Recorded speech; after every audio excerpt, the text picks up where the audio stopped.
And we are live. It is time for Coin Q&A. Thursday nights, it's always a rumble. Get ready for it. We got a few people over here. Look at this. We got Shay, we got Jeff, we got me. What else you need, really? Chris will be a little later. He's taking care of, family stuff. Kids and soccer and poison ivy and all that other stuff. We'll give him a chance. It'll be okay. Thursday nights, 8:30. We do this on different channels. We rotate on the different channels of the panelists. Sometimes we have more panelists, sometimes fewer. And it's a lot of fun. But people send in their coins, and they send in a question, and we do our best to answer them with the photos provided. So I'm going to give you the link here. Where is it? No, there it is. There, checkmycoin@yahoo.com is the email address to which you can send your photos and your questions. And we understand you're not photographers, okay? We're coin people, we're not photography people. But do the best you can to get a good, clear shot of the coins, right? The full obverse, and try to have them, upright. So I don't have to, because I look funny on the screen like this. Give us the full obverse, the full reverse, because we can glean information off those that you might not think to ask about or point out. And then a good close-up of the area of interest, whatever it is you're asking about. Draw our attention to it and say, hey, man, don't say, what's this? Say, what's this on liberty? Right? Give a more specific question. There we go. So I'll leave that email address up there for a little bit. Look at all the people in here. There's Jeff, there's Paul Hampton, Lindor Pay, lots of folks in here. RPM Group. Show me the money. You're darn right. Farm Dog, Dave Blakely, Randy Collins, Dan Christian, Cindelicious, keeping an eye on things, Imperium Label, Darwin Dodson. There's lots of folks. Don't forget to subscribe to the channel if you like this sort of thing. And hit the thumbs up. And if you don't like, well, hit the thumbs down. Either way it works. It's a secret ballot. Just go like that. But look, we got these guys right over here. You can subscribe to their channels as well, so you don't miss out when we cycle next week. It'll be this guy hosting next week. So brace yourselves. And there's Hoogie's Hobby Shop. Okay, what we do at the start is always go around and introduce ourselves. I'm Ken. I operate this channel that you're looking at. And we have Coin Class. We have the Coin Q&A here every few weeks. And on Sunday, we have the Big Show, which is the biggest giveaway in the history of mankind, really. You'll want to get in there for that. And I operate a blog. It's called the 1 Million Pennies Project. I don't know if that's in the description below, but we'll pop it up from time to time so you can see it. And I support the hobby. I promote the hobby. We collect coins. We look at coins. We talk about coins. Sometimes we even have time to buy and sell coins. That's what we do. We're going to look at this guy next. This is Shay Hoffmaster. Hi, I'm Shay Hoffmaster, and I have a channel, Mantic Coins. I used to search vigorously for half dollars and quarters, but lately I've been working on a project that I think is going to bring new breadth and depth to the variety hunting field. I love coin roll hunting. I love teaching about it, and we've been spending a lot of time meticulously going through a lot of different series, a lot of different varieties, and assembling what I think is one of the largest collections of varieties that will ever exist. And we hope to bring that to you this year, for sure. And but in the meantime, I continue to work on come to the Q&A panel. It's one of my favorite days of the week to be able to see all the coins you guys send in, the questions, and try to pass on stuff I know. And I learn all sorts of things every week, week after week. So I hope you guys are too. And it's great to see you all here. There we go. Now we got this fella down bottom. Hey, everybody. My name's Jeff Stanley. I'm the new kid on the block. I am previously a set collector by nature.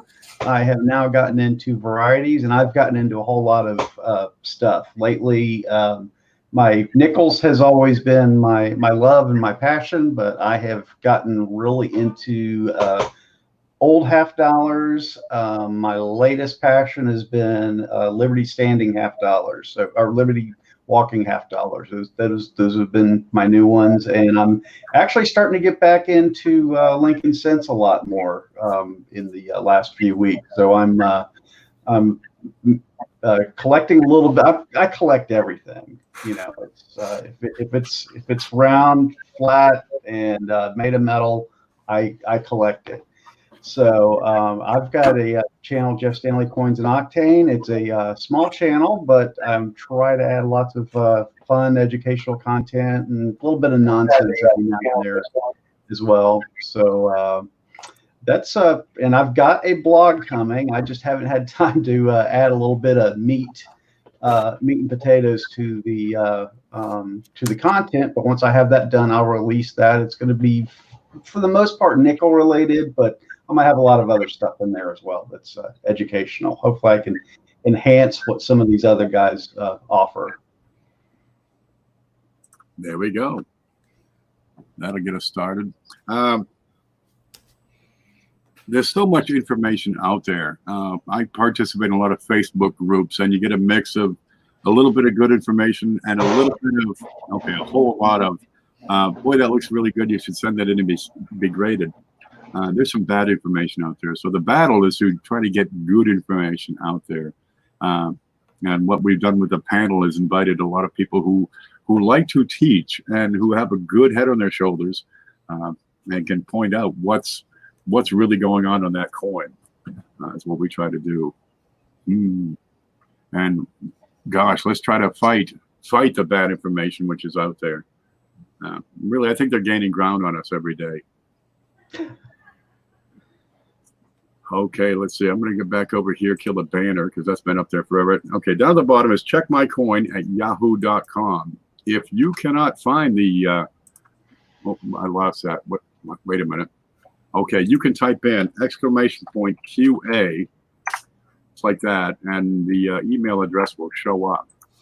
All right, so get us the best photos you can, the sharpest, clearest question you can, and we'll get into that. Yep. Look, we've been talking about coin roll hunting a lot this week behind the scenes. So here's a discussion topic for you guys. We'll talk about this while folks send photos. When you're coin roll hunting, especially when you got started, when you were new at this, what did you look for, right?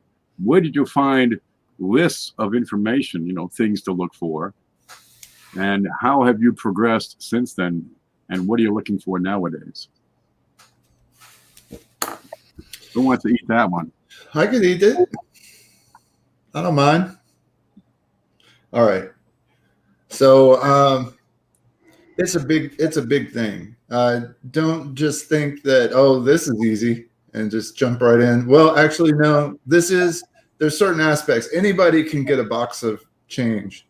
Anybody can get change. Let's say you can go to your coffee shop and get change from the barista. You can get change at the grocery store. Anybody can hunt through their pocket change. And I recommend that that's the first place you go, because you got change under the couch cushions. You got change underneath the couch. You got change everywhere. All right. Gather it all up and sort it. So really one of the things that you want to do is learn the different series. All right. There's pennies, nickels, dimes, quarters, half dollars, dollars. Know what the modern ones look like. And when you see something different, set it aside and maybe get a red book or look online and see if you can identify the coin. That's where we got to start, right? Once you do that, we start looking at, as you advance, you're going to be looking for shiny coins, right? Mint state coins, and trying to figure out if you know the difference between something in poor condition and something in mint state. Learning how to grade. So there's a lot of free information. There's PCGS that has some great videos that you can watch and learn the basics, and then watch them again and watch them again. I'd say watch them 10 times until you really understand it. Some people will get it after the first one. Some people, it takes many times. All right. And that's no judgment over how smart you are. It is a difficult subject. And it's just different people learn in different ways. So after that, I would say the next phase you're going to probably go through is collecting key dates and understanding rarity.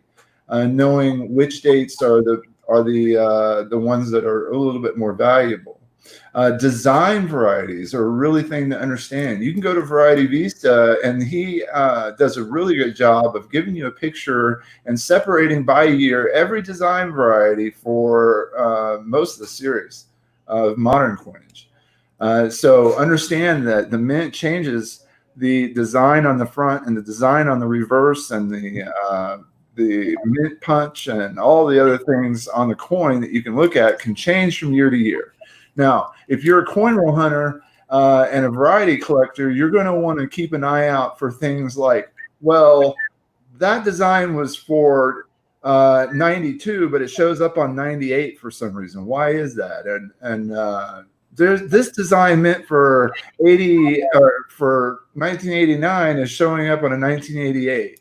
Now you start understanding that every year the mint has to make a certain amount of coinage, and it's often ending coinage that it's producing when it's already begun the next year's production, or it's producing foreign coins at the same time as U.S. coinage. All that stuff can mean that coins get mixed together that shouldn't be mixed together. This is a fun part of the hobby. This is exciting when you find different designs like that that aren't intentional. Then I would say you start really understanding the difference in varieties and errors. And errors are a little bit harder. And you're really mixing in damage at this point, right? Because you're not sure. Study sites like ErrorRef and really get to understand what the difference between what's damage and what is actually produced by the mint. What is a minting error? And for that, you're going to have to understand the process and understand how the lifetime of a coin and the lifetime of the equipment that creates that coin. So that whole process will help you understand the difference between valuable things and stuff that's not worth anything. All right.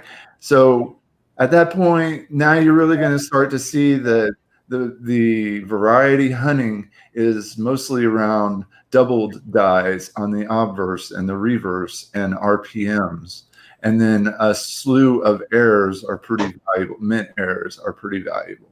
And so that's kind of getting you through what I think coin roll hunters transitioning from zero knowledge about the hobby into really enjoying the hobby to its fullest. Because at that point, you can look at any series. You may never have seen that coin before, but you'll be able to spot things that could be wonderful about it. Picking up a Colombian 1 cent piece and realizing it has a double die obverse is a real thrill, because you don't have to go look at a book to know, because you know what real doubling is as opposed to machine doubling. And you know what an RPM is. And you'll still have trouble. You'll still be challenged. Every day you'll be challenged. And the challenge is to learn everything you can about a series, because pretty soon you're going to want to sell that stuff that you found, and you're going to want to buy more stuff that you find other collectors. You know, when you come to me and say, hey, do you have this coin? Because I have had trouble finding it and I need to fill a spot in my collection. I'm like, yeah, I got 2 of them, so I'd be happy to sell one to you. Things like that. You start building your relationships with other people in the hobby and build collections, things that you love to collect. And I think that fulfills me. I love the challenge of going. I've got 2 boxes of $50 on order, and I'm going to pick up 2 boxes of quarters. And I look forward to doing that as much as anything. So it's that I've talked long enough. There you go. That was excellent. Jeff, you want to pitch in? Yeah, absolutely. Where I started off with coin roll hunting was when I was 12, 13, 14 years old, back in the 80s, long time ago. And back then we didn't have the internet. We had books, and we had relatives that maybe collected. That was our knowledge base. So pretty much I started off coin roll hunting with this. And at the time, all I could afford were Lincoln cents and occasionally nickels. And so I would start off with this, which is a great place to start. You start to figure out what's you learn your series. You learn what is valuable, what is what's being sought after. But it's limited. When you look at the double dies that are in the red book for the Lincoln series. At most, I believe maybe they have 15 listed, maybe 20, not a lot. There's a lot more out there. Now that we have the internet, we've got a lot more access to information so that we can go out and actually make our own hunt list for going out and when we do coin roll hunting. Okay, fast forward many years later, I'm still doing set collecting. This is just a few years ago, and I started accessing more information that was available to me online, and I realized how hot these smaller varieties that I didn't know about were out there. So I started looking into that a little bit more. I wanted to gain a little bit of knowledge. So I went out and I got another book, and this is Ken Potter's Strike It Rich book. And it doesn't have a lot in there, but the ones it has in there, they have what Ken Potter and Bill Fivas of Cherry Pickers call varieties that have character, that are special in some way, that are a cut above your average small variety you can find out there. I am a nickel collector, so when I do my nickel roll hunts, I need this. This is a brand new book for me, and this is written by Brian Rybar right there, and John and Mr. Wexler, and this is my Bible now when I do nickel roll hunts. That has all of the varieties that are out there on their websites that I can go out there and find today. Now, lately, I've gotten to where I'm finding my own stuff. I'm finding stuff that are not in these books because I've learned a little bit more about the minting process.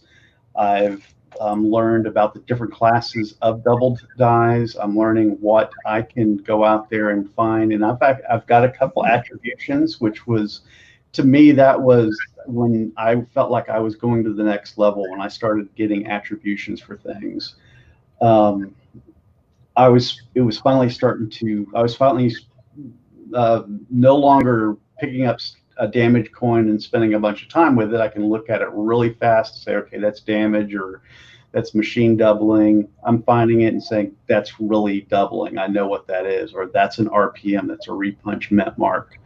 But for me, I like having the books at my side. I also, I use the web pages, of course, but sometimes that's, I like having the book right there with me. For me, that's a little bit more convenient when I'm doing my roll hunts.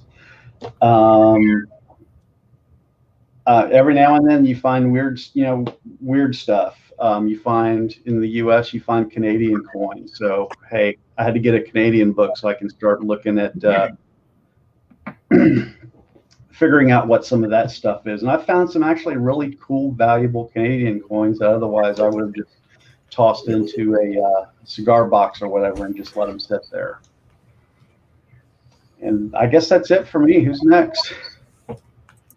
Okay, we've had Coin Dragon has joined us, and Chris finally made it. He dropped off the kid to take care of that poison ivy. Hello, folks. Hey, everybody. You want to introduce yourself, Chris? Oh, sure.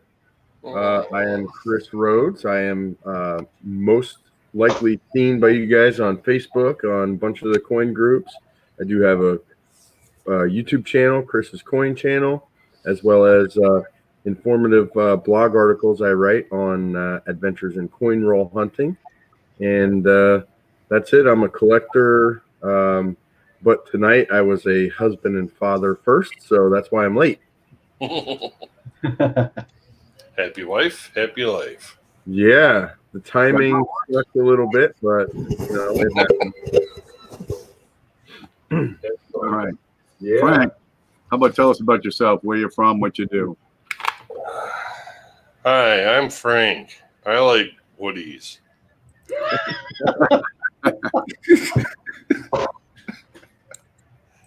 That may be the best intro I've ever heard. I that's can use great. no intro.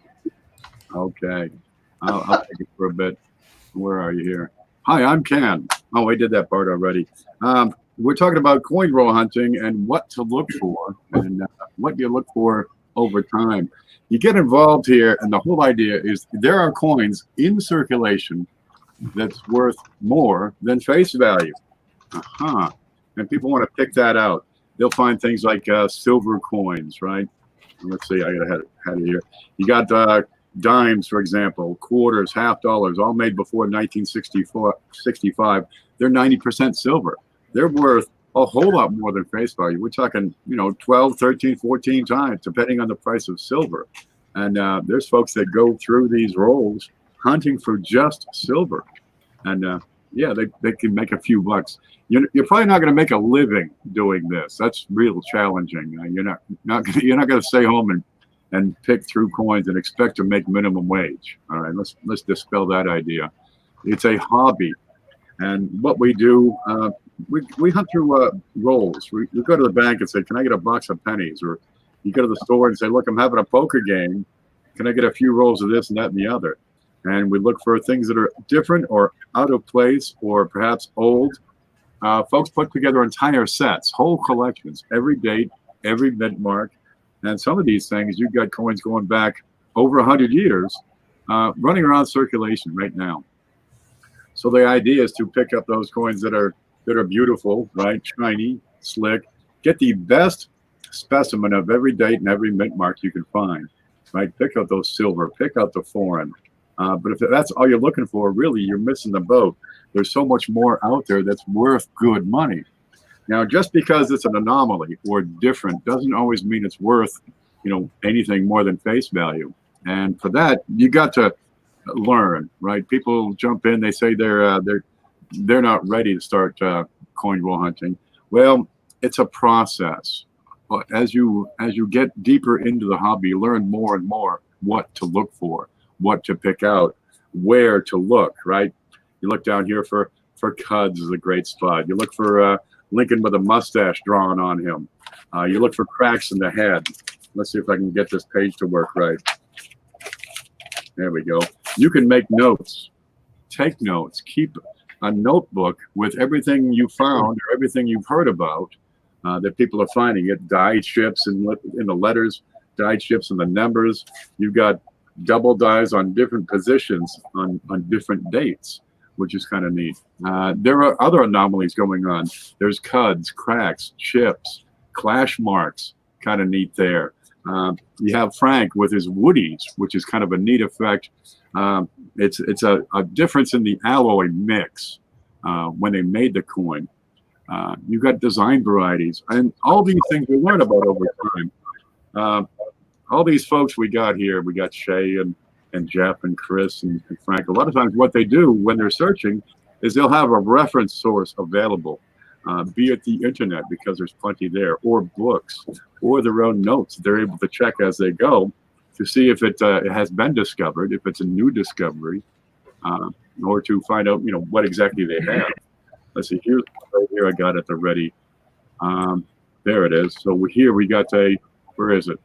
There it is. If I zoom in on that, I've got a repunched mint mark on this one. Look at that. This is a 1960. It's a large date. And you can see over here on the left side, there's another mint mark right beside and underneath the primary mint mark. Okay. Here you get into how the things were made in order to explain those things that you find. And this was listed along with about 240 others. This is repunched mint mark number 5, according to the list compiled by Konica. And you'll find other attributors. So these are the people who list the coins. I lost my focus. There's entire lists out there. Now I'm going to give you a screenshot. I'm taking over to my blog real quick.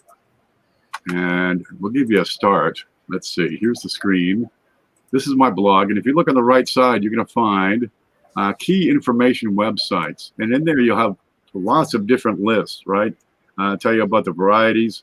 The three big ones would be doubledie.com, Variety Vista, and the SAN database, which is coming. We're working on that. And then you got general information, Numista for, say, foreign coins.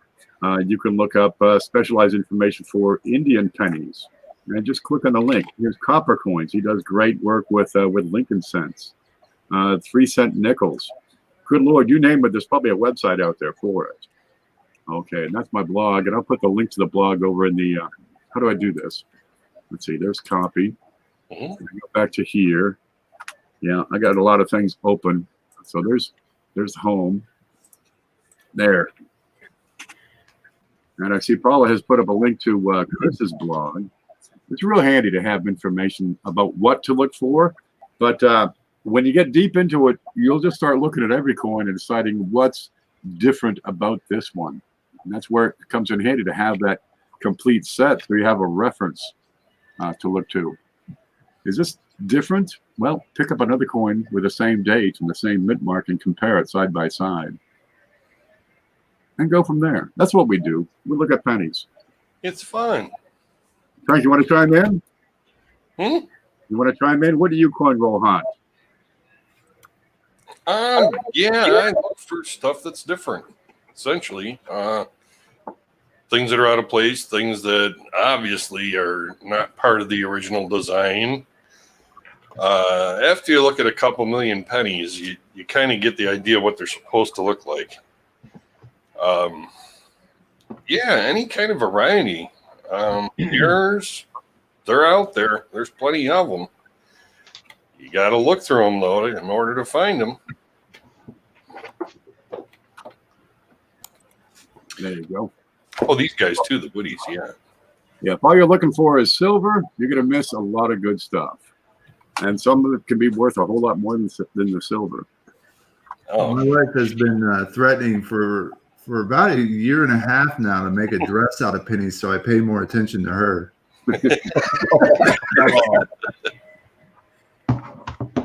Oh, you're at that stage now. Interesting solution. Just lock the door. Yeah, but then she got to look through the door. I heard the term last week, coin collector divorcee. There's probably a help group, yeah, something like that for that. This is the help group for us. This is the Numismatics Anonymous. CCD. Coin collector remarried because obviously they found another collector to marry. And life is good. It's an interesting hobby. You can do it rain or shine. You can do it inside. If you really wanted to, I suppose you could go outside. I forget what that's like. I think I've seen Paula do that already. Dark right now. Well, these days you need a bubble to do that. Yo, so who bought stock in hand sanitizer, huh? Anybody? Sell your life insurance stocks. Yeah, I don't think those guys pay in pandemic death, do they? I'm sorry, guys.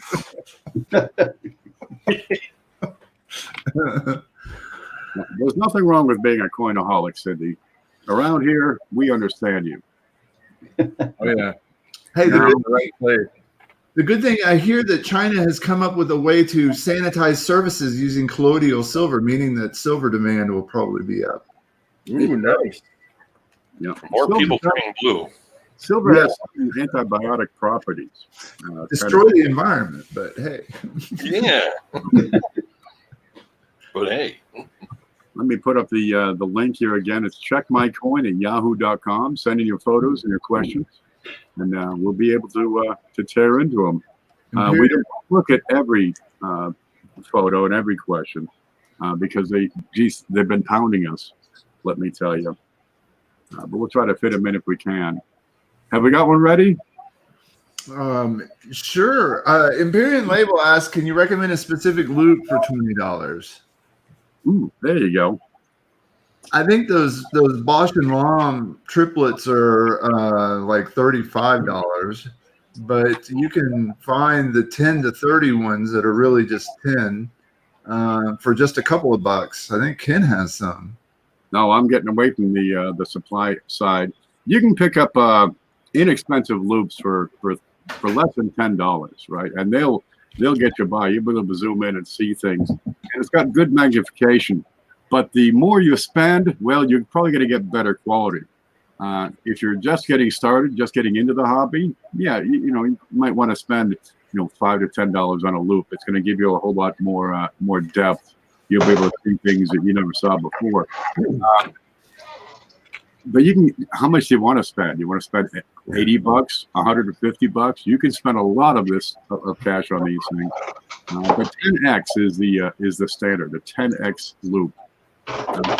You'll need one for plating. You'll need one for variety hunting. You'll need one with lights on it so that you can use them in a darkly lit coin show.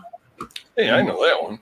You're going to have a variety of them. Just face it. You're going to have one in the hard glove compartment, in each jacket that you might wear, in your shoe, in your top drawer, everywhere. Lanyard for your coin shows. I keep one on this table, one on the desk, one on that table. There's one in the truck. There's probably 2 or 3 in the truck. They're small. If I go through all my pants pockets, I'll find another 4 or 5 loops. They're everywhere, man. You'll find them where the battery inside costs more than the actual loop itself. So you just have to toss them away and buy a new loop just so you have a new battery. Seriously, they are that inexpensive. They're put out in bulk. There's a lot of Chinese companies make these. Hey, Sydney, Velcro. This one here, I purchased on eBay a couple of years ago, and I'll tell you what, man, I bought the cheapest one I could find because that's how I am. I'm cheap, and like Shay said, the battery usually costs more than the loop itself. But this one is called an Insten, INSTEN, and it's labeled as a currency detecting microscope at 60 times magnification. This thing is literally a microscope that you can take with you. This thing, I mean, I've had it for a couple of years. It still has the original battery in it, and this is my go-to. I was just using it to go through some 82 cents. Oh yeah, Ken's got the same thing, and I love it. I carry this thing with me when I go to shows. Although I do have just a cheaper one from NGC that they handed out at a show. I keep this around my neck to do quick cherry picking. It works. It does the trick. But if I see something that looks really good, I bust this bad boy out. And recently, I just went to this wholesale tool place, and they had a bunch of these 10 by 21 millimeters for $1.50 each. So I bought one to see how it is. It's okay, but I don't really like this one that much. But yeah, and I'm sure I'll get more in the next couple of years too. And then this one has a UV light on it that you can inspect currency, apparently. So that's what this UV light's for. Mine. Exactamundo. Yeah, you got the look at all colors on there. Oh, there it is. You get the little blue light. I thought it was for cheap coins. You get the blue light special. Yep. The more you spend, the higher quality you can probably expect. A cheap one, $5, $10, it's going to get you by for a while. At some point, you might want more of that magnification. Some of these you can 10x, you can pick out the variety, but you might need something like 60x or 40x to attribute it correctly, to really get in there and see the details. But if you're inspecting every coin with a 60x loop, good Lord, it's going to take forever. The larger apertures on these and the smaller magnification, you can look at more of the coin at a time. When you get into the bigger magnification like this, I think this is a 20 on this side with a 10 on the other. Instead of looking at this much of the coin, you're looking at that much. If I could make a recommendation, if you're not so much looking for varieties, I think we agree that's one of the best deal for the varieties. This is a Hastings Bausch & Lomb 7X.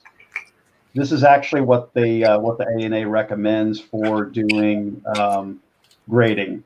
You don't want to go too much further, because if you go too much further in, you're going to see too much. And when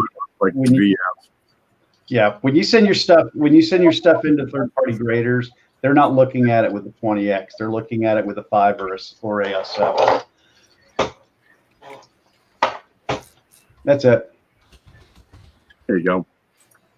But I suggest you get an inexpensive one, $5, $10, and learn how to use it so that you're able to decide for yourself what your next step is. You want to get, from 10, you want to get a 12X or 20X. The hobby will teach you the direction you want to go. But start here. You don't have to jump in with a $300 bill first thing, but you gain better optics, better clarity. Works out pretty well the more you spend. And this will get you by.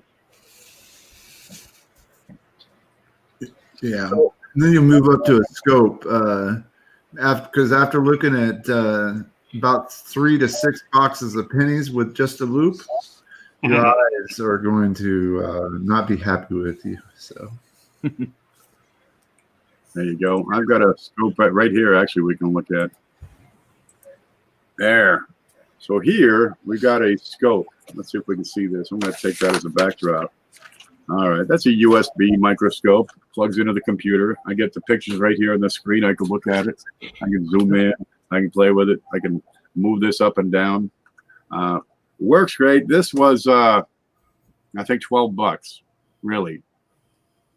Yeah, that was $5. This is $12. They're not too bad. Of course, when you get into this, you have to have a PC, right? It's a hobby of accumulation as well as coins. You accumulate equipment as you go. But if you do step up to a USB scope, I recommend you get the vertical stand. This will make your life so much easier. Oh, yeah. You keep the camera perpendicular to the coin. So it's going to be in focus on one side and the other side on the top and the bottom. They've got other stands out there that are kind of flexible. They're trickier. You got to mess with them more. You'll be happy with these. They do the job. This is a generic, no brand. This is no brand. This one's a Bausch & Lomb. But the hobby will tell you what you want as you get into it. The other tools of the trade that you really want to accumulate are simply some digital calipers so that you can determine diameter and thickness. All right, these things are great and they don't cost that much. You want a scale that will weigh your coin up to the 100th. So you want 2 decimal points. Places after the decimal. There are these that only have 1, and you'll just end up throwing it to the side because you need 2 places to the left of to the right of the decimal. And of course, then you need storage. And Ken's got some great videos about all 3 of these and all the supplies that you might need, and also great ways to improvise things so you don't have to spend a bunch of money up front to buy this stuff. If money's no option, then you've got a lot of things you can jump right into. But I would suggest making sure you enjoy the hobby before you go accumulate a whole bunch of supplies that you might not need. Anyway, There you go. just thought I'd add that in. Yeah, perfect. I mean, if you add up all the tools and equipment, not counting the coins around this place, it would be a lot. I don't know how much, but it's a lot, I can tell you. When I started collecting, geez, I had my sister's old jewelry box. It was kind of shredded up, ripped up. I had a magnifying glass, that just, you couldn't clean the darn thing no matter what. We used to burn ants with the darn thing. You look like a cyclops. That is what I started coin roll hunting with right there. I can't believe I still have it. I just found it in my little coin toolbox. I used to do this for hours, and then I realized I was probably going to go blind, and I was getting headaches. So my wife actually got me my first USB microscope from QVC. You think she might have overpaid for that thing? Maybe. But I'll tell you what, I still use it today. Did it come in a fancy box? It did. Actually, it came in a fancy tube. It was in a plastic tube. There it is. I'm watching you. Get a magnifying glass at Walmart for $2 or $3. And if it's your first piece of equipment, I'm going to tell you, you're not going to lose a whole lot on $2 for a magnifying glass. Includes O over here. Yep. Hey, when I came in, Jeff, there was an interesting discussion going on. What question was that? You don't need to make me big for this. I'm just asking a question. Thank you. Oh, our discussion topic tonight is what do you coin? Are you staring at my headgear? Eyes up here, buddy. Oh my God! You know what? Look, guys, I found a double die. You're staring at my headgear. Cut that out. That's what the world thinks of us, by the way. I screen capped that. Jeff, did you? I did. Oh yeah. Genuine birth Touch me, control. please. Pardon? Genuine birth control right there. Yeah. There you go. Free. Here's the poster child right here, babies. There's the look. Yeah, tonight's discussion is what do you coin roll hunt for? Oh. And what do you find information on what to hunt? For a And couple hours. that kind of grew into an evolution of, what do you collect nowadays? Wow. Yeah. And the hobby is evolution. It really is. You'll start looking, just maybe you're just hunting for silver at the start, or maybe just wheat pennies. And over time, you'll learn more things to hunt for. Miss Cajun is here. Good to see you. Salutation. Yep. And make sure you sanitize Hoagie, okay? Get behind his ears real good. Now, you're going to find things on these coins that you may not understand, okay? Not every mark is an error or a variety, but you're going to find some things that you're not able to say, what is this thing? And that's what the Q&A is all about, is we can help you figure it out. And we try to pick out these photos and questions that people send in, specifically so we can educate you about what's going on those coins that you're going to find. Because some of them are kind of tricky. You may have something, and all it is damage. But it might be damaged in such a way that it mimics a particular variety or error. So we'll take a look at some photos here. That works both ways, too. We learn at the same time. Now, That's a good one. there we go. All right. We got the first email coming in from Adam B. Let's do this one. There you go. You got this, Jeff? And oh no, Adam, I don't have the pictures on that one. Oh, I got it. I can. Okay, I can read it. We were just wanting you to read the. Oh, you want me to read? Sorry, I can read that. I can read that. Adam B, 1911, $2.50 auction find. So I posted this on a couple groups. Some say real, some say fake. I took it to a coin and stamp. They verified it, circulated gold. I bought it in a box, flat with some other foreign coins for $13. A couple implying I put it there, but it was placed by the auctioneer who clearly missed. There's about 123 people who could verify my story. I'll enclose the receipts with the pictures. Thank you for your time. For $13. So we bought these coins for $13, and this was in it. Oh yeah. Gotta love the gold Indians, baby. Ooh, I like the Ireland coin too, but Good Lord. There's a receipt. $13 he got these. So the question then, is it real or is it Memorex? Hmm. And how do you tell? That's right. So there's a couple of things. I mean, you can tell in any red book and almost any website that gives you information about these things, they'll tell you that Indian head quarter equal was made 1909 and 1929. This one has a date of 1911, so it's in the range. The weight on it should be 4.18 grams. All right. The diameter is 18 millimeters, which is slightly smaller than a Lincoln cent. All right.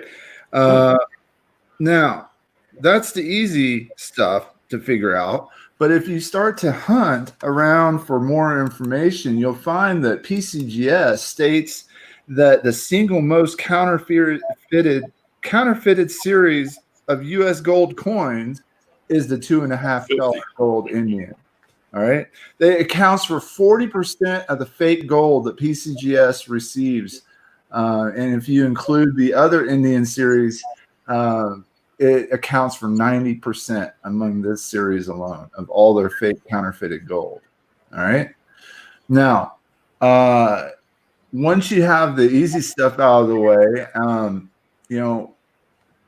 you should know, and I'm not an expert in gold coins. I'll just say that now. So what I could be wrong, but I'm going to just look at a couple of things from what I've learned that are suspicious to me. All right.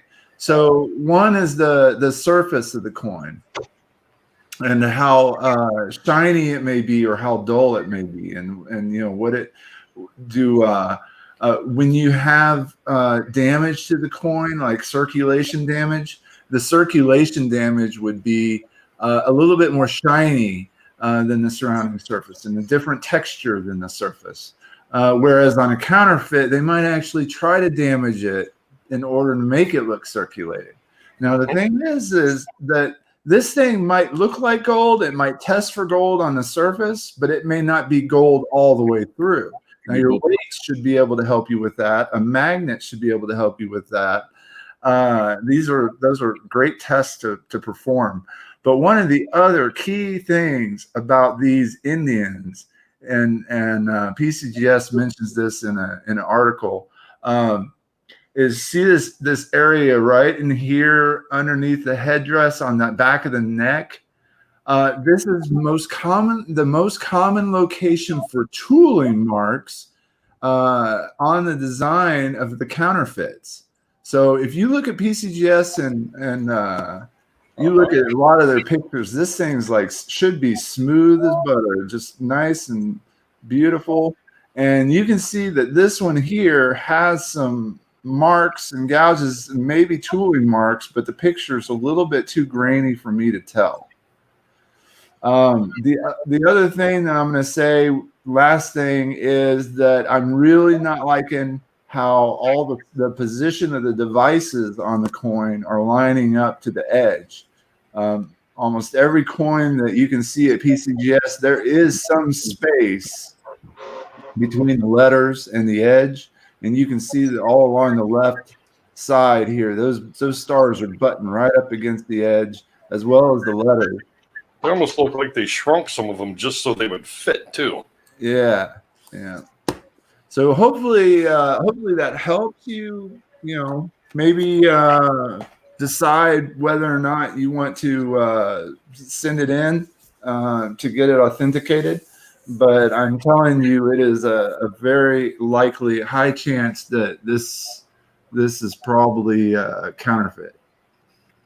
You know what, Shay? I'm not liking the location of that bottom star right at the bust. It seems like it's a little too far in on the bust on the coin we're looking at right now, compared with some images that I'm pulling up. Yeah, like that top point should probably line up with the bust a little bit better, but it's all the way in the bust. Yeah. So definitely highly suspect.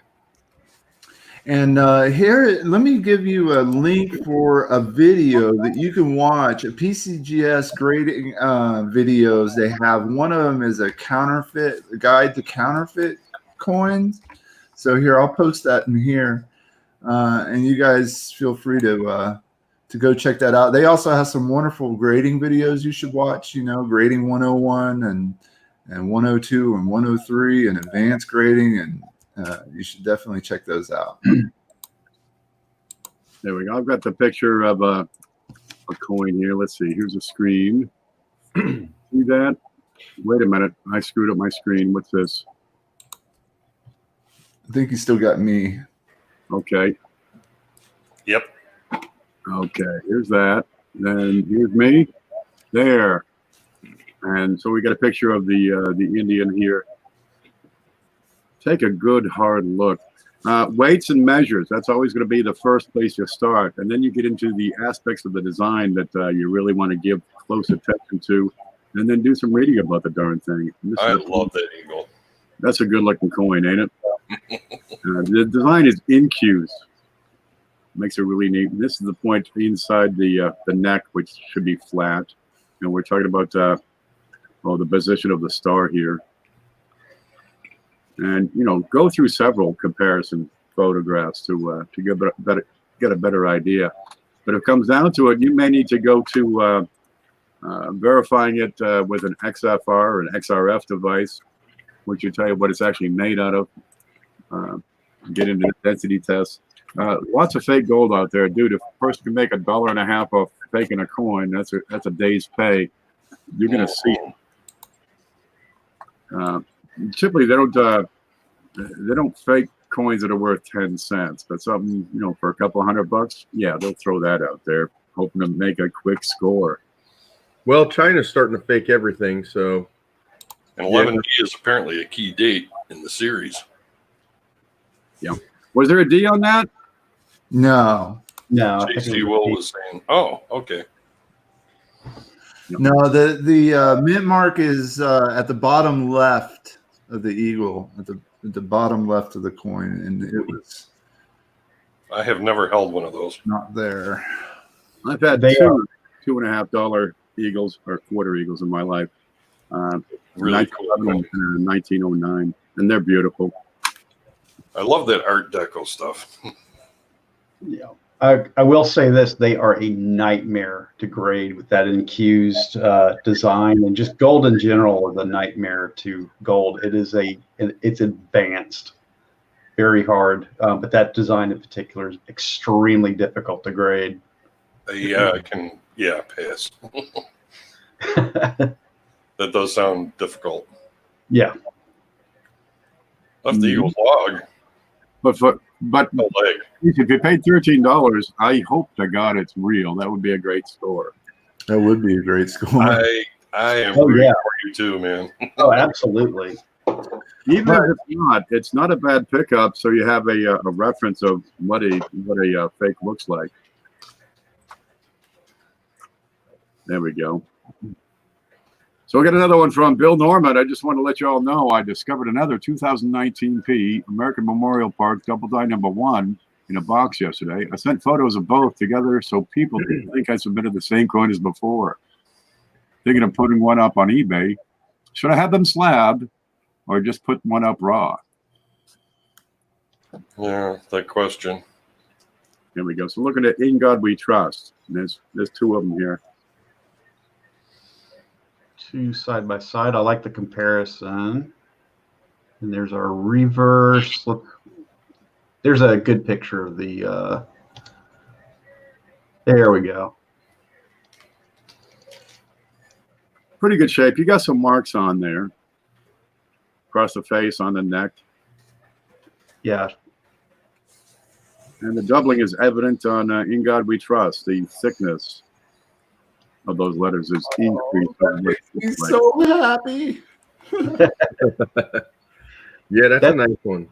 That's a beauty. So you can that O. Whenever I'm looking, that O is what you gotta look for. If you can't remember anything else, remember to look at that O. It looks like a dragon's eye. Yeah. Sure. Let's see. Instead of round, it's pointed like an eyeball. So I pretty much check any 2019, any 2018. I don't limit it to just this particular one. Boom. Because I have a feeling that after discussion with Ken and some debate, we think that they've probably reused these obverse dyes over several years' time. Ooh, let's look at the Y in Liberty.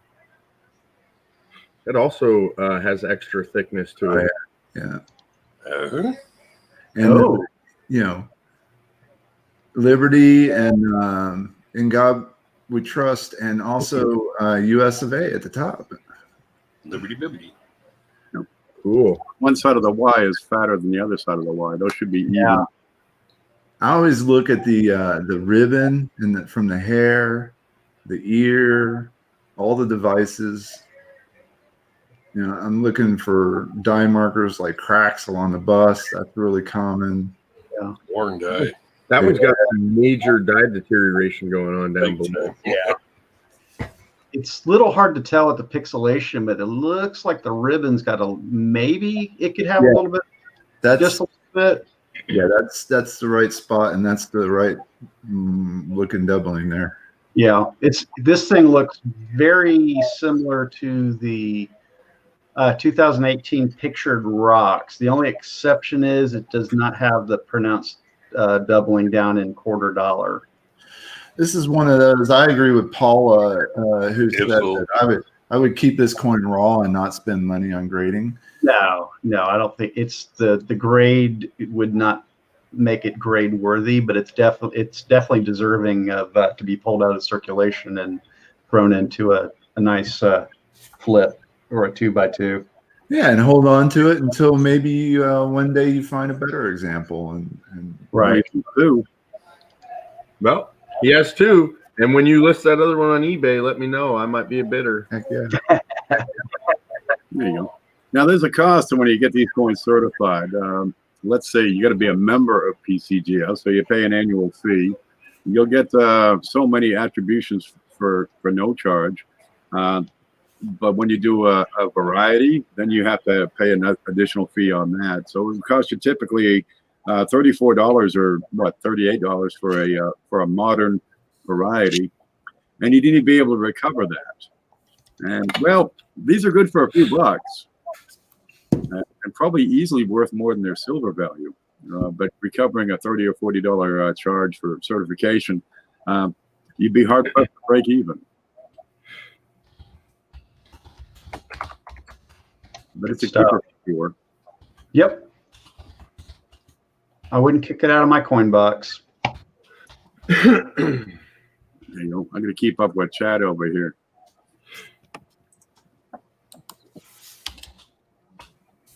How do you send a picture? I'm going to give you an email address. It's right here.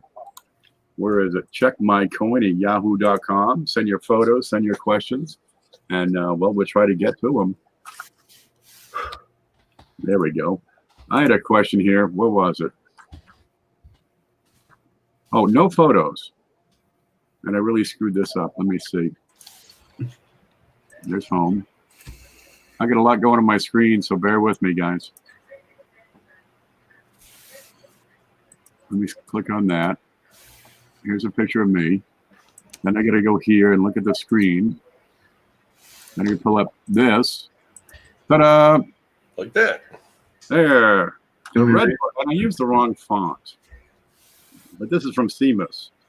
He says, the red book and the cherry picker's guide refer to the flat surface of the Type 2 coin, which has a rounded bottom surface. So he's asking about the 1981. Yes. I can't highlight this. Let me draw an arrow. How do we do this? Third paragraph. There's an arrow. Okay. No, we can't see that. We're going to give up on that idea.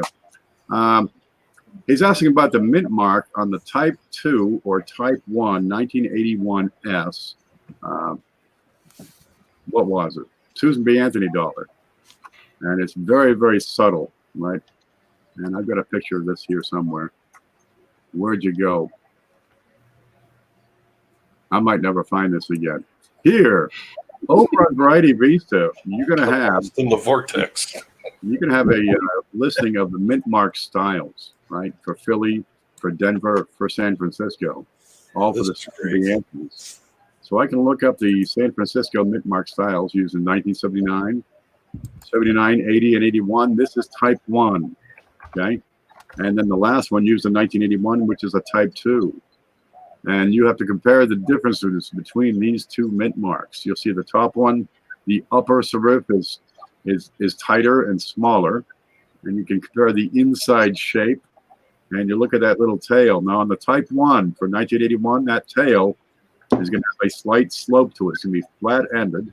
It'll be about a 35-degree slope. Whereas the type 2 has a blob. It's round. Yeah, I kind of look for those horseshoes in the spaces, the horseshoe shape. But yeah, that flat edge on the bottom of the S is kind of a giveaway for that. That's the good one to look for on a 79, though, right? Yep. On a 79, that would be type 2 on 79 because the first mint mark style used was MMF001. That's your type 1. And that was used on Eisenhower's. It was used on Kennedy's, pennies, nickels, all of them. Okay? Shay, all these mint marks on these dates. Shay, would you look at those bulbous serifs? I was looking the same. Absolutely, I'd look at the more bulbous, the better. Nothing wrong with bulbus. Bulbous Maximus. Here we go. Mounds of. So let me show you how to get there, okay? This is tricky. VarietyVista.com. I'll give you the link over here in the chat. If that'll work, Control V, hit that button, and find it again. Okay, you'll go to whatever it is you're looking for. Maybe you're looking for Susan B. Anthony dollars. You click on that. Click on Design Varieties, Mint Mark Styles, and that's where you're going to find all this stuff. Okie doke. Some of these are tiny. While you're there, can you show people one other thing that's wonderful about this site? If you go back to the main page, see There it is. Top left where it says Coneca Master Listing. Mm-hmm. Click on that. Everybody should know this. All right, everybody should use this. Check it out. They give you a massive list. Yeah, and It it's doesn't have the photos. It's the complete Coneca list. All right. So you'll find stuff in here that's not listed with pictures or anything on the other book pages that he has. So it's a little bit more tough, but this is advanced numismatics here. Like grab one of the Kennedy half dollars and let's go to like 1966. Yeah. There you go. I want to do this is because I want you guys to see that all the information is there for you to deduce whether you have the variety or not. But what's wonderful is you can also find the master hub or series doubling type information that you may be looking for, and you always want to check those. So if you're hunting, you found something, it obviously has doubling on it, you don't find a listing anywhere, you need to check this list, because maybe what you have is really common and there's just nobody that lists it, but you'll probably find it right here. So very useful thing for you to know and be able to find in your hunts. This goes on, and there'll be listings in here that aren't shown on their normal pages. And information too. And now I'm also going to warn you, it's not always correct either. So you got to cross-reference this stuff. So I found errors in these things where it said it had a certain reverse design type and it didn't, and it was a different one. And I see them where he'll reference Wexler but the wrong coin, or vice versa, and that stuff just happens, right? Oh, geez, that typo is tough on these things. I was looking through Wexler earlier today, and I came across, well, it's supposed to be a repunch mint mark for a particular date, but he's got a different date listed on that. And I'm thinking, what's going on here? It has to be a typo. Okay, one letter's off, and I don't think it's an 1854. Really. It was Lincoln Center I was looking at. There we go. Yoinks. Well, you got to temper this information with what can go wrong at the human level. And sometimes, well, there's typos and stuff. Yeah, Okay. Eddie, it can be a little bit cryptic, but all those things on that page are worthy of you learning to enhance your craft. Let's see. I guess I'm next, huh? Let me see here. Chris, what are you doing? Hey, Liberty Speaker. There you go. I've got to go. I've got some beads on the stove. I've got to go stir those. So I'm going to leave this up for a bit. Oh boy, I see some Dutch ovens going on tonight.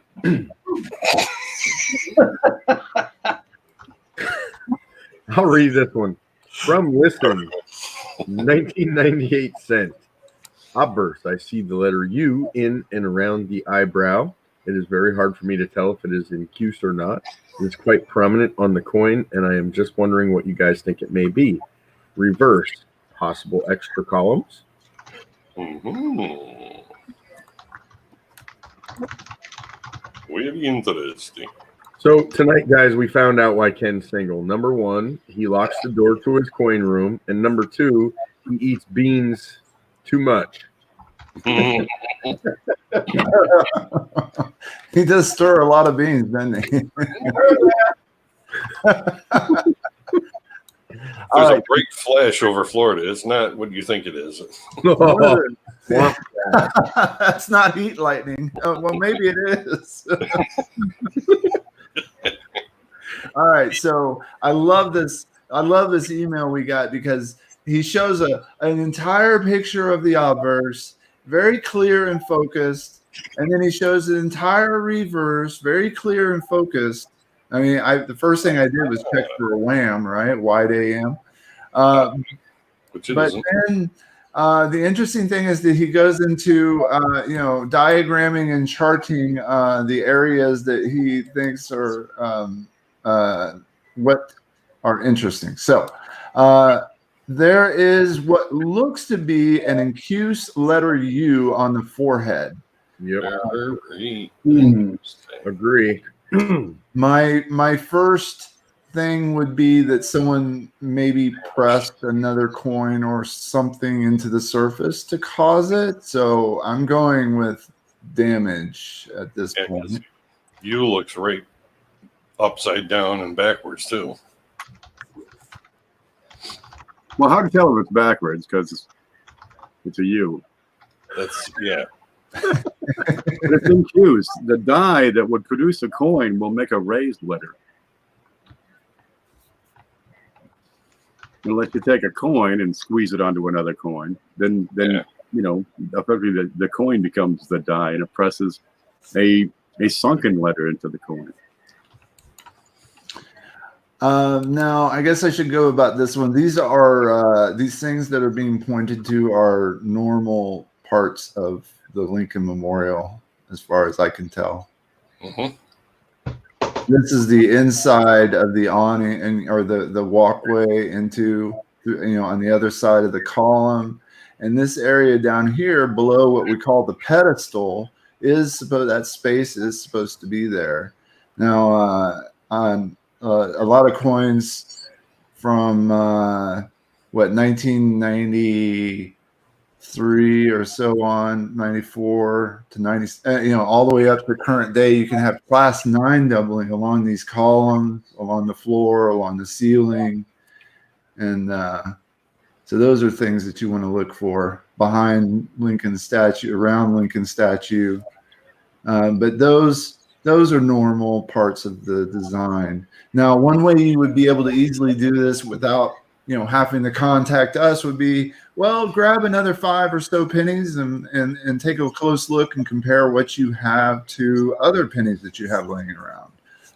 Oftentimes, going in, looking at your first coin, and you see something you're not familiar yet with what they actually look like up close, just grab another one and compare it. If you have 2 examples, 3 examples, 4 examples that all have the same aspect to it, the same design, then you're pretty sure that that's just normal.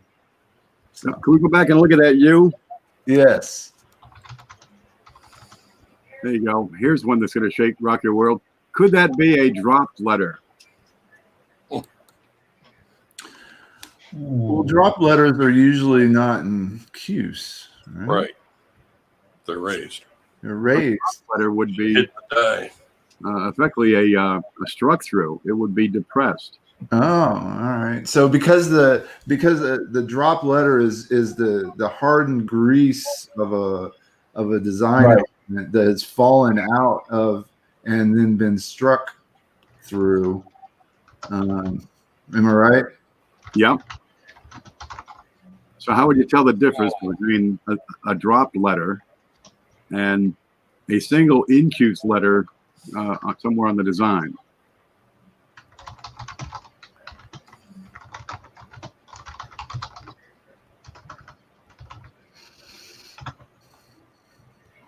Compared to the size of the U right above it, for one thing. Yep, you'd measure it, and it looks like it would be the U from trust.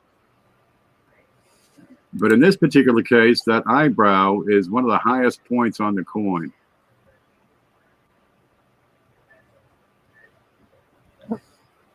So if I were to squeeze 2 coins together, that's one of the first points I would expect that design to transfer from being pressed together.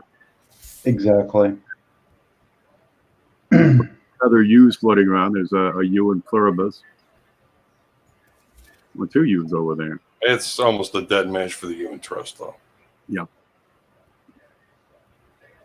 And there's also some other goofiness next to it there, too. There you go. That's the key diagnostic I was looking for.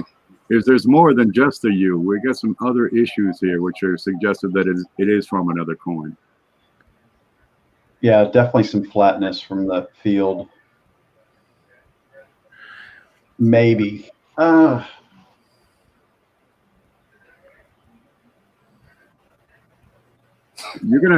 We encounter things that are tricky all the time. My thought on this one is if you look at the area directly surrounding the U, it all looks kind of shinier than the rest of the coin, which tells me that the area around it has been flattened, which would indicate a vice coin type issue. If you go back to the other picture that you were showing, a slightly closer image of the U, no, the one right before, like this one here. If you kind of like draw a square around that U, you kind of see a shinier surface. Definitely looks like it was, manipulated in some way. Yeah. Hello. Yeah, you got me. How does it do that?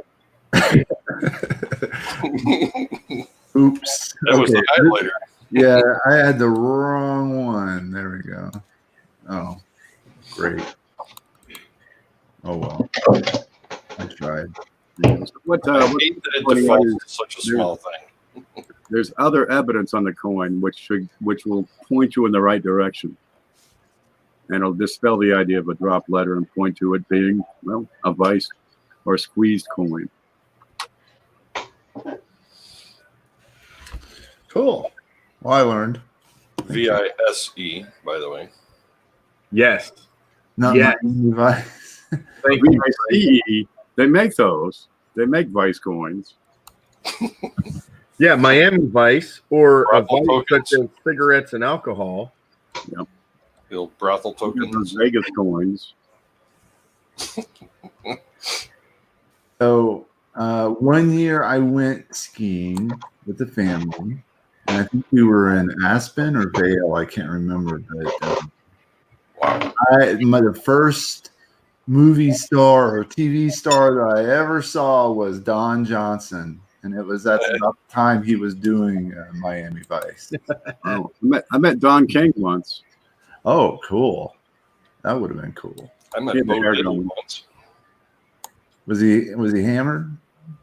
I think it was having some scotch on the rocks.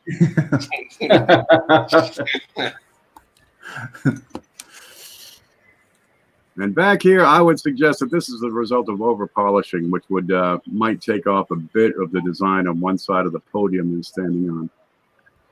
Otherwise, I don't see anything remarkable about this piece. I was checking the other base too, just in case, and nah.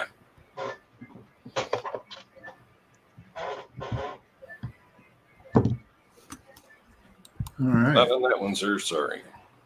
There we go. But I mean, the overall presentation to us, fantastic. Thank Spot you. on, Thank man. you. Spot on. Yeah. Well, I do also like the attention to detail. First of all, finding that's pretty cool. Yeah. You know, in most cases, a Vice coin is real easy to tell because you can see those design elements all over the coin.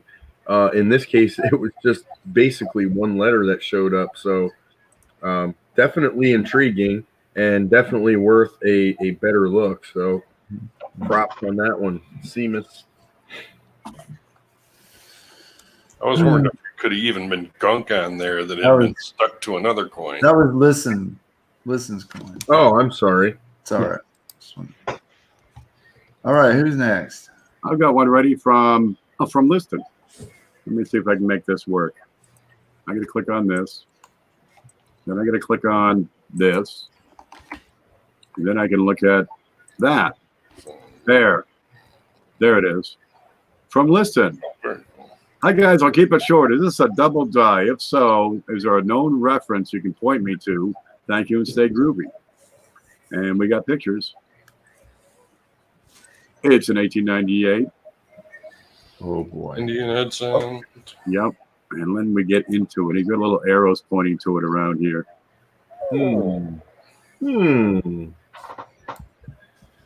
I can tell you that I'm leaning towards. Oh yeah. I would say long acre doubling. Say it.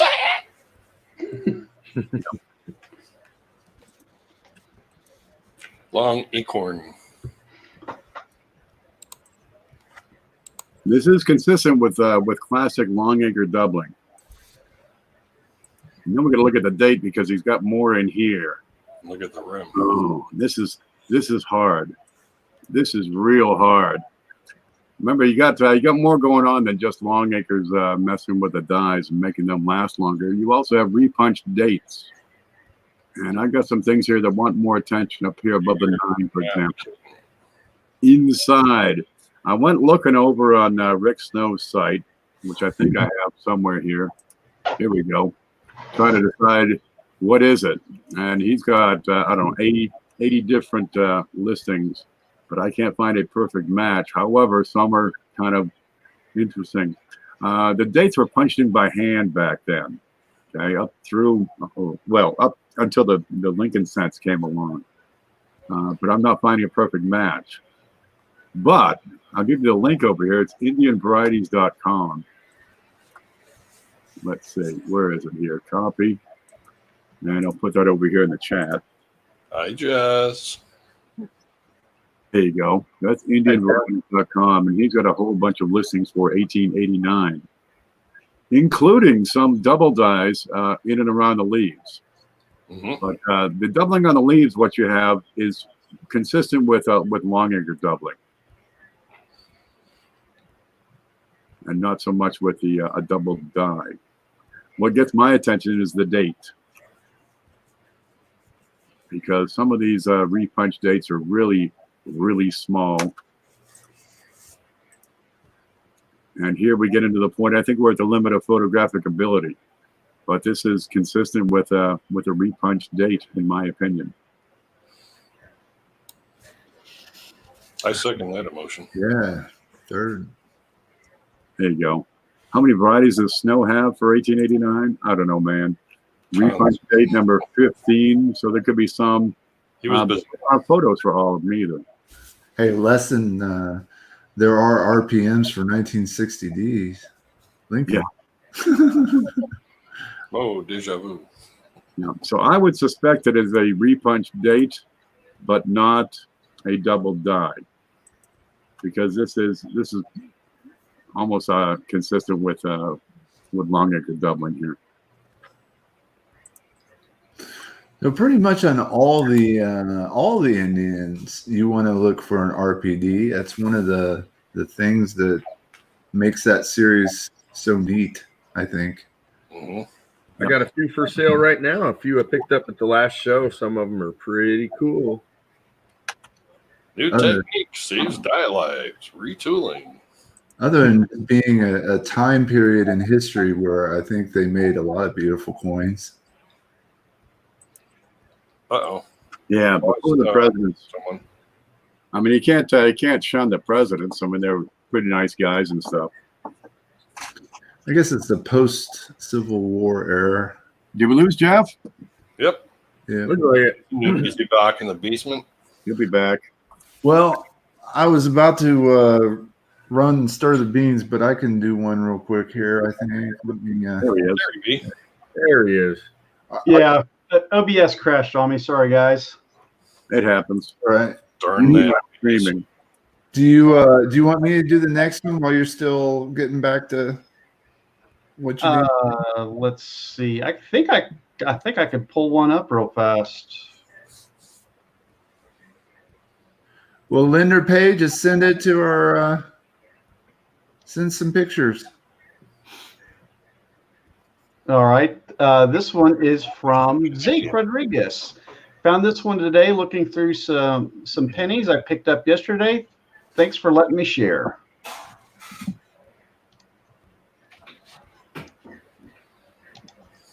Everybody's cooking beans. Yo, Chris ain't cooking no beans. Mm-hmm. Ditto. Although I got a can of old-fashioned Campbell's beans and Franks up there that kind of making me hungry for them. Franklin beans. Like sunburns. You know, 1961D He's already got it attributed. Nice. with a triple D rotated clockwise Well done. tilted. All right. He's got one MM001, which says he took that attribution listing off of copper coins. I found one of those too. So They're it's so a D on cool. a horizontal D.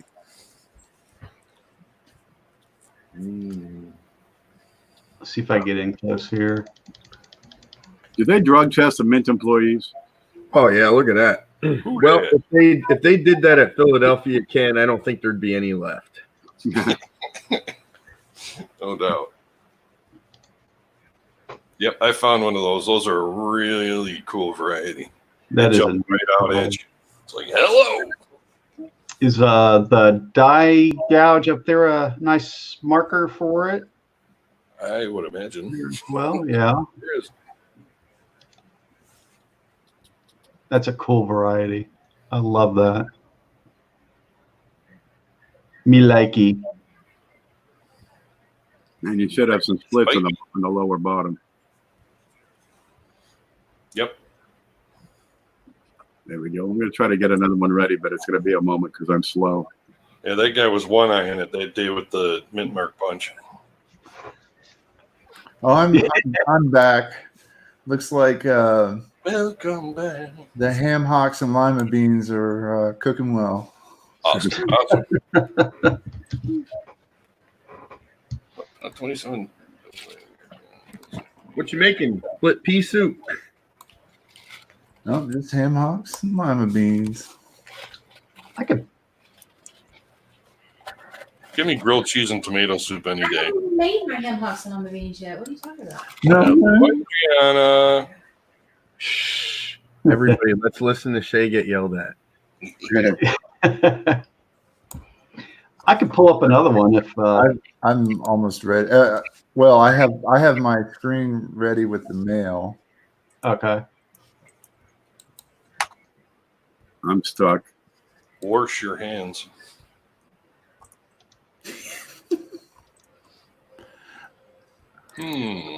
I like to get this one. From CJ Nick regarding 57D wheat cent reverse wheat die crack. I lost the website that showed all the reverse wheat die cracks that I came across before. I don't remember that this particular wheat rack, I've checked copper coins, varieties, and Kazan coins. Right wheat near the A. It is raised on the coin. Do any of you recall seeing this particular die crack? Well, they can pretty much occur anywhere, but there are spots. These are replete with die cracks. And while this is a larger and wider and thicker die crack, Kazan coins only deals with spike heads or rim-to-rim die cracks or more prominent die cracks.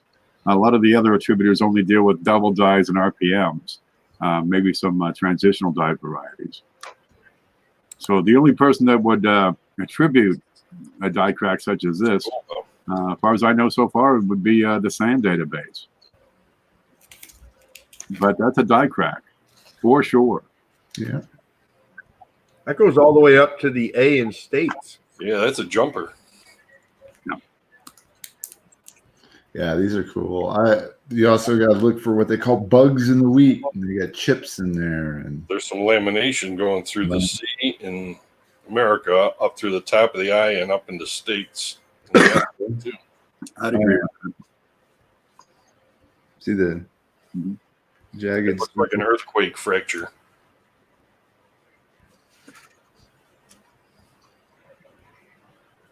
I like a good lamb. Usually that means there's some wood too. Yes. Now, some folks will not attribute die cracks because they're oftentimes of low value. But if you look at the WAM, not the WAMs, the VAMs on the Morgan and Peace dollars, a number of those are die cracks and die breaks and die chips. There it is. Perfect highlighter.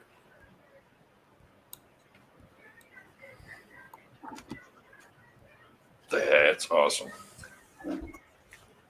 I see a trapezoid on my coin. What? Up by Metrozoid. No. a rhombus. Yeah. Rhombus. Parallelogram. I should get 2 cups of coffee when I do this show, so I don't have to jump up. Dude, no kidding. There you go. Now I keep all my die cracks, all my die chips, every darn one of them. I got sacks of them around here. Interesting ones I keep, yes. Mm-hmm. I should just park my Keurig right here next to me. Is what I should. I got one ready from Dave. All right, go for it. Let's see if we can do this. I'm going to click on so many things. We see it? It's coming. There it is. There it is. From Dave Watson. Hello, everyone. Let me start by apologizing for the pictures. I could not get the right lighting on my scope to get any good pictures. But I wanted to share with everyone the awesome die clash I found. I first spotted the clash on the reverse with the ripples in the water, and I knew something was off. Then I flipped to the obverse and saw George was sporting some new sideburns.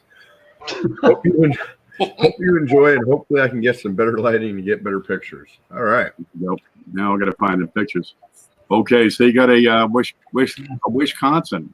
Oh, yeah. There's your ducky. A lot of people would pass this by and say, hey, man, that's just a scrape or something. That'd be George's hair. Might be a scrape here. Like fire. But we want to look at this. So you got the field of the coin, and that looks right. And on the back, is this it? Right about here. There. Awesome. Below the ear, behind the jaw, this is a low point. This is Yeah. Look at that. It looks like a hedge trimmer. yeah. It's a swordfish. It's a Black & Decker hedgehog.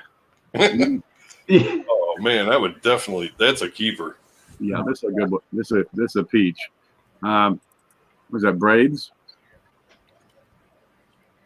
Yeah, and you get a little bit more behind the ear. No, that's really paying attention to the coin. Congratulations.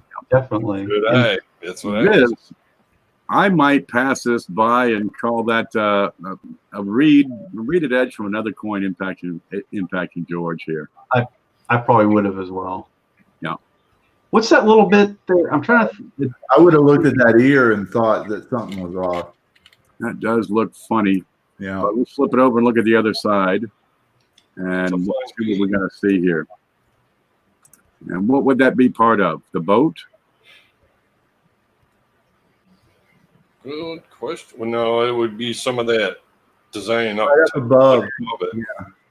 Right at the base of the trees. Yeah, that's trees. Yeah, there it is. This.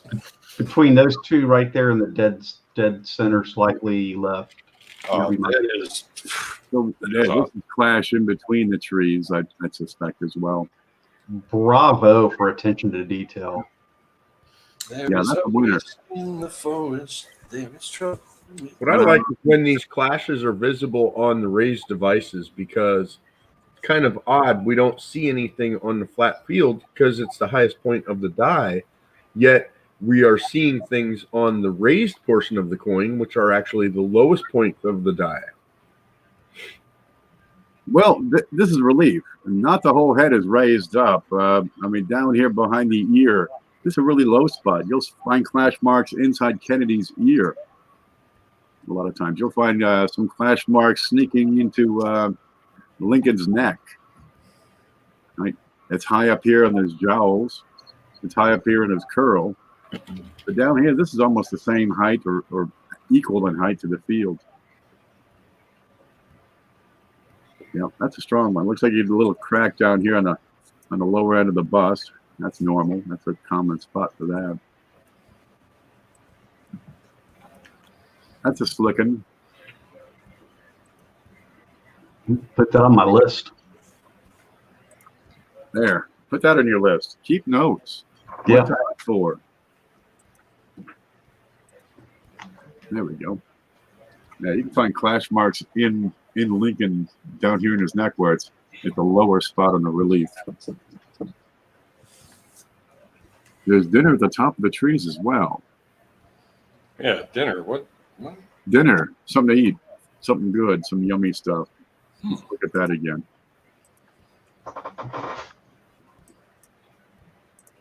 The maple scream oppression, and the oaks just shake their heads.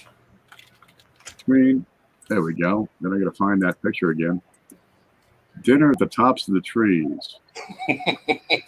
Autocorrect on this phone. That's what I thought it was. I was like, wait, that's got to be something else. Yeah, I'm not picking up much here. There could be some part of design details in and around here. But we're at the limit of the photo here. Food around the corner. Limit. Really cool. Maybe in here. Maybe in there. Well, it's a winner. Fire on the water. I was excited. I didn't get dinner tonight. I am eating a chocolate Easter bunny. Eat the head first. Already? What? I always eat the head first. I didn't know they were out already. They are. Speaking of snacks, look what I've got for a little bit later. Ooh, yo, you're This is playing tough. with fire there, man. Ooh. Oh, You yeah. know what I Sign hate me about those, Jeff? They're actually really good going in. It's coming out where they're hot AF. Okay. Yeah. You eat that, you have some ice cream right afterwards.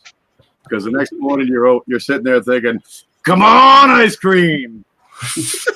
Does AF stand for what I think it stands for? Yeah. Okay. Yeah, I think so.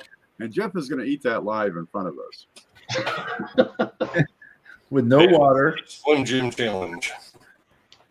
No. Yeah, it stands for hot asphalts. Never mind. I was going to say And something back to the chat. terrible about where to insert that.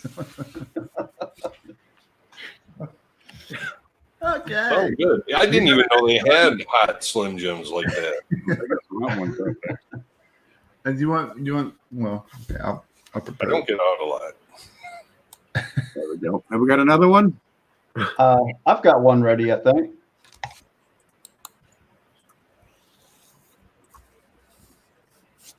Me and some other fellow error collectors are debating whether or not this is an actual cud or just folded over fin.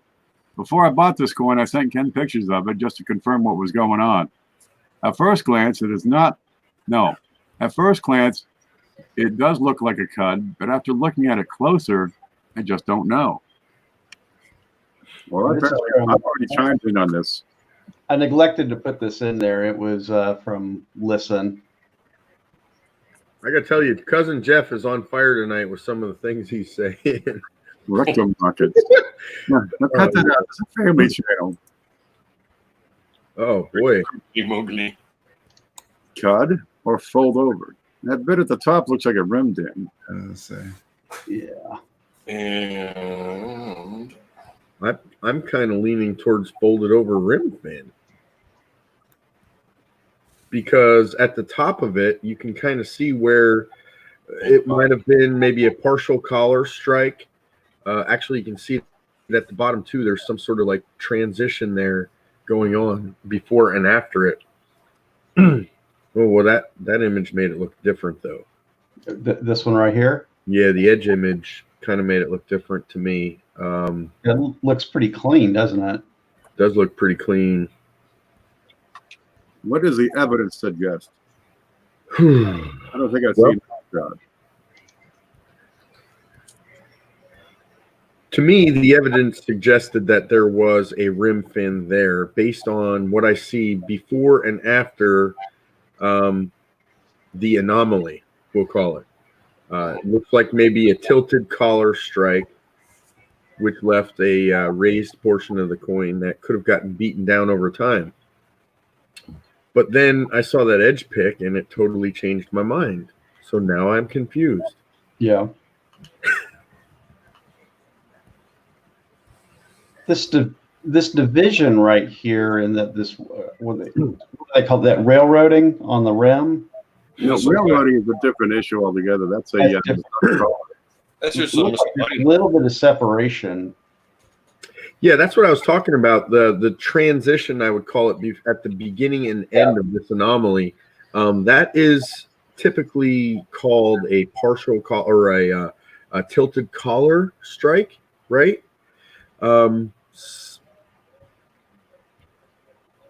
But wow, that would be one heck of a rim fin if that's what it was. So after seeing that edge pick, I would definitely have to lean towards rim cud.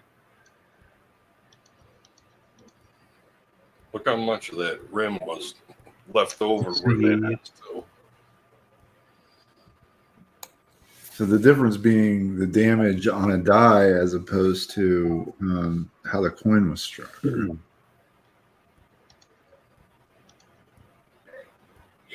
The rim fin would be extra metal left over. See that bright spot?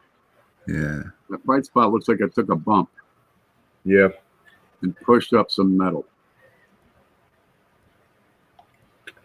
That's an awful lot of metal, though.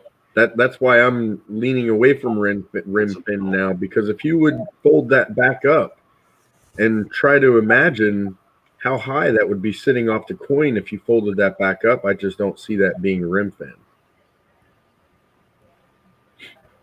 And right there at the very top of the curve of the coin we're seeing in the image right now, there is a large portion of that cud or whatever it is visible, yet no damage on the edge. Yeah. Now there's damage right there where your cursor is. I do see a little bit of a curvature, but if you go to the left, right there, right, a little bit further, right in there, that is a large, thick portion of what we're looking at here, and I don't see any damage to the edge right there. Yeah. Except it's not quite flat all the way across it. Well, move your cursor to the left. Now to the right. Split the difference. Little bit, little bit, little bit, little bit. Stop. From there to the right, I see no damage whatsoever, yet a very thick extra metal in that area. So for that reason, I'm going to say cud with some damage on the rim as well. So the And- cut is a result of the die, where the finning is a strike issue. Right. And you can have both in the same coin. You can, but like I said, I think if you tried to fold that anomaly back up, let's say it was a fin, and if you tried to put that back into its original state as a fin, it would be so high off the edge of the coin.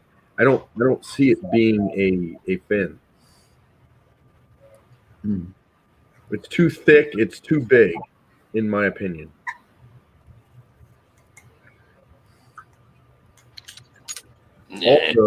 Also, I will say it doesn't go past the rim area as far as I can tell. Right, it stops right at the denticles. Stops just, yeah, it looks like it's just short, right where it goes from rim to denticles, right there. Awfully smooth. Yeah. Well, it's very worn. Keep that in mind too. It's a highly circulated example. It's in fine, very fine there, Rhodes. I vote for Cud. So that so the die then the rim of the die is broken and gone. And so the metal just fills that void with no design. Okay.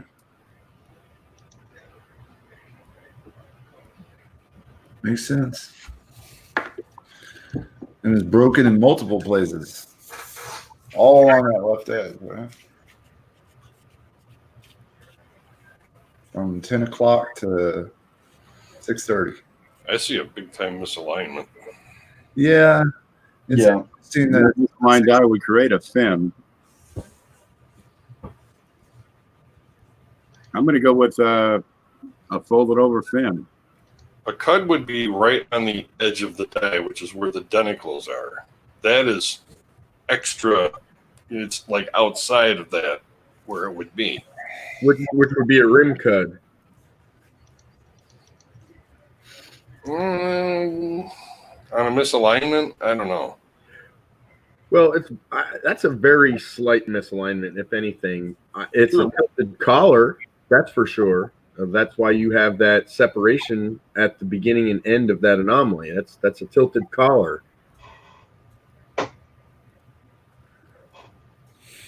I disagree.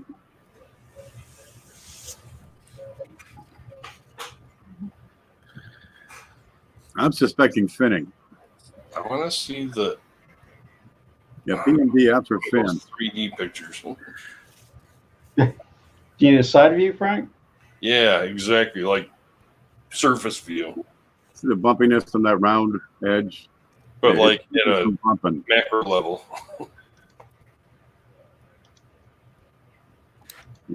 We got heavy shadow where we want at least. Exactly. You want to see if there's like a ledge underneath that.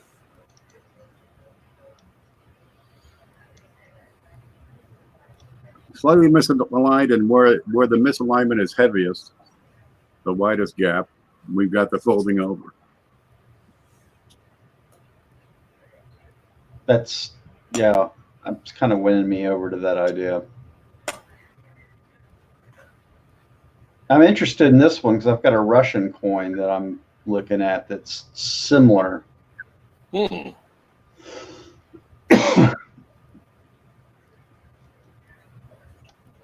Don't have it here yet. It's on the way, but I kind of bought it on a chance that it might be something cool. Okay.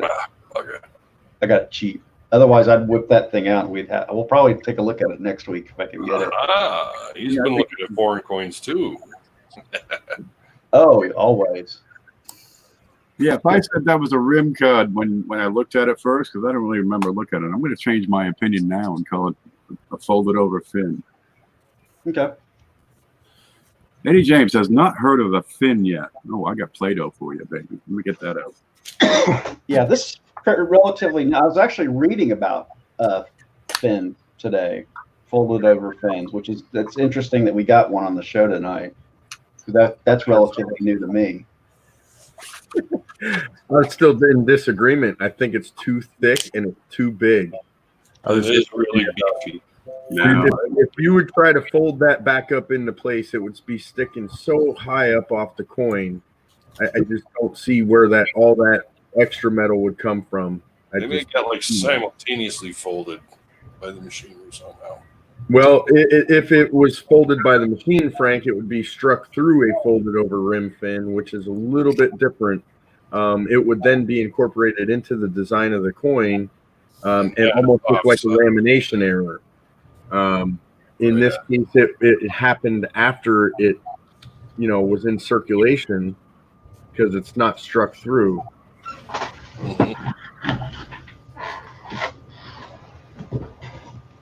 Definitely a conversation starter.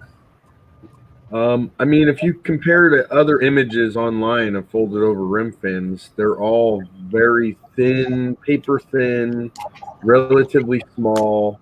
I'm just not seeing that. That is definitely pretty neat.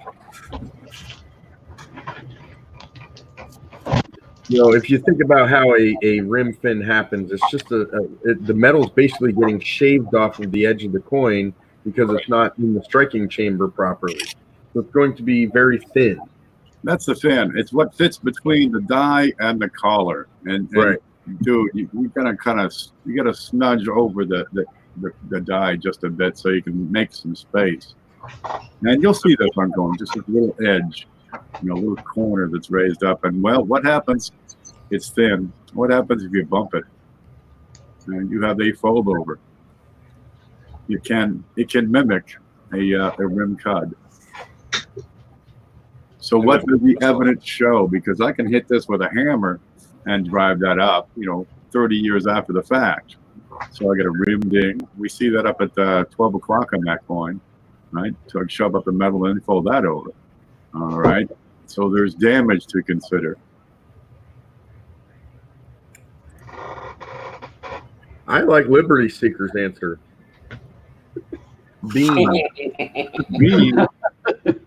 Beans wins. Yep. What you got here? You got a struck through bean. Plankton beans. Yep. You got an imbalanced clean. CFA says, my amateur opinion is folded, but coin in hand could change my mind. I think this coin, to nail down exactly what it is, it should be looked at in hand. Absolutely. However, the value of either a rim cut or a bent over finning doesn't support the cost of shipping. Yeah. Right. But you'll find these. Excellent conversation starter. Yup. So we don't have a nailed down answer for this. We got 3 thumbs up and 2 thumbs down. Split. Now what do we do? And Brazil. Send it in to be graded. No. That was a joke. That was a joke. Fin is not an acronym. Fin is, shoved up metal on the edge where it fits between the die and the collar. Oh, here, let me let's see. Part 6 finning. But we've got evidence supporting both. We're stuck. The meatiest fin ever. It's a meaty fin or a small rim cud, but a long, small rim cud. I'm going to go ahead and post error ref on finning. What's funny is if you just type in rim fin, one of the first articles that comes up on Google is the same exact argument we're having from December 18th, 2016. Rim cud or folded over rim fin? No way. Yeah. It's the very first search result. I love it. There you go, Mantic. Let's put up the error ref link. Okay, have we got another one? Let's move on before we. Yeah, I'm ready.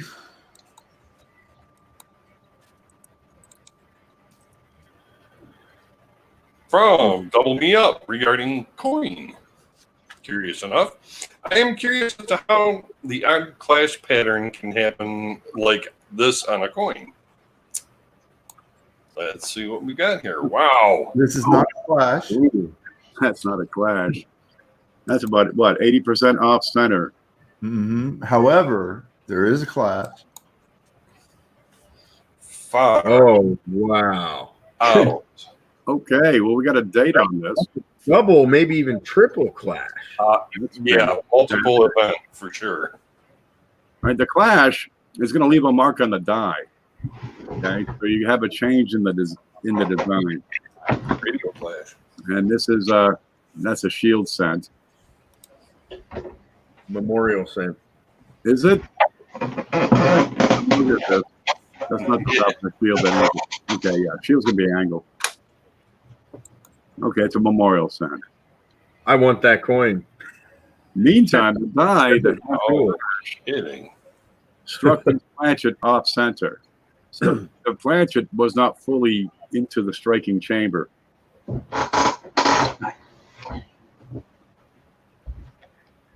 Okay, yeah, it clashed the Who do I send that to? winga out of it and then just said halfway.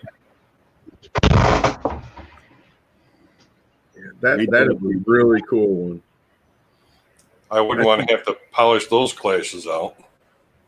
Yeah, I don't think they can. No, that one goes in the bin, There'd be unfortunately. nothing left of the design. That's about as deep a clash as you can get. Yep, I like Ken's idea on that one. That's a multiple event, baby. Mm-hmm. Yep. Yeah, the mint guys were sleeping. I They were on see break. 2, maybe 3. There's a lot of relief on the big ones. That is deep.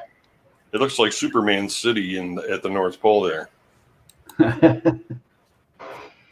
Yeah, I mean, there are 2 clearly defined clash marks, but then if you look real close at the top left corner of the bays, it almost looks like notching, which would lead me to believe a possible third. Mm-hmm. That is so cool. That was three. a little bit closer, right? This is how you get coin nerds excited. Oh, yeah. Yep, my juices are flowing. Must have the process. And looking at the shoulder, it's in, they picked this out shortly after it came out of a bag, probably. Holy You're going to fit that into a roll. Yeah, not to mention the nice toning. Yes. Wait a minute, what year is that again? Or is there is no year? But it is a zinc in, isn't it? No, that's copper, I believe. Is it a copper? Yeah, we should see exposed copper. Where's the reverse pick again? If this was zinc, we would see the stretched out plating and the zinc exposed underneath, especially in those areas where you see the flow lines, as Eddie Jams pointed out. Have we got a count on the other side? Oh yeah, it is copper. Oh, awesome. Beautiful. That will not rot to shreds. Yeah, it has the rim. Wait a minute, look inside B2. See what I see? Where? What? In B2, in that picture right there. Yeah. Letter? Evidence of the clash. Mm-hmm. Right down here too. Offset. Yeah. That's insane. This will fetch good money. Yo, you're turning Jeff on the pennies, man. Oh, I've always been there. It's always been in the back burner. Yeah, but it's going to be on the front burner now. Yeah. That's amazing. Thank you very much. Yeah, thanks for sharing that one. Didn't that double me up? The clash happens when the dies come together and there's nothing in between. And you're leaving the imprint of one coin, of one die, on the other, right? And it's usually going to be the edges. You're not going to see, Lincoln's ear clash because that's deep down in this crevice. Okay, but you'll see the outline of Lincoln's head, or in this case, the outline of the bays on the back of the memorial. because with no coin, with no planchet in between, you get clash marks. So those clash marks are on the die. Now the die struck that coin, but it wasn't centered, right? Really fast. Let me roll up a piece of Play-Doh here real quick. There. Yeah, done it. Make a planchet. There we go. So we got the planchet there, but the die came down and struck the coin. Here's my design, like that. So I've got, there's my clash mark and my design, and here's the rest of the planchet that's flat. And this is going to be out of the collar because there's no way you can get this much distension on that coin. I think it looks like this, being in the collar. Plate, Yeah, what do you call you get some stretching of the letters like you see on the LIB area. That's magnificent. That's probably good for what, 150, 200 bucks each. That's a nice one. I've actually never seen an example like that personally, so I wouldn't even know where to go with the value. I would think a couple hundred at least. I could have threw in eBay for $79. Pick it up, baby. Yeah, that's a slick one. I suspect, is that the buy it now price? Put the link up. Somebody will grab it. Listen, do it now. You just showed your cards. There are sharks that smell blood in the water right now. Yep. The sharks are circling. Hold on. Give me 5 minutes, guys. I'll be right back. Okay, we got another one, Jeff? Yeah, I got one for you. This is from Shannon McCord. Last week I mentioned I would send in my 1976 double die quarter, so here it is for your viewing pleasure. And on the side note, I really appreciate the panel, your knowledge and experience on so many different coin subjects, especially varieties and error. Thanks. That's nice. Thank you. Very cool. We appreciate the appreciation. All right. It's a Bicentennial D. Oh, buddy. Well, it's the right date, the right mint. Oh, I see a knot. Oh, And that B in the L. Ooh, look at the bottom left corner of the L. We got splits. listen to And the excitement in our in voice. the eye. You get extra thickness, splits, and separation lines. double vision.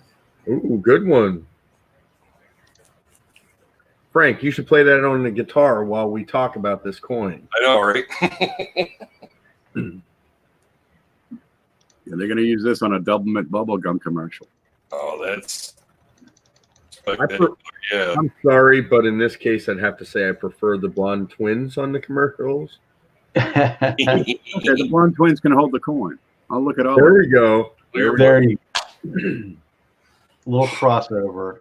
Okay, so what class is this?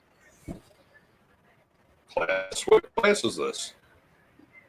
What class double die would you call that? Yeah, which Well, direction is it going? Looks like it's towards the center.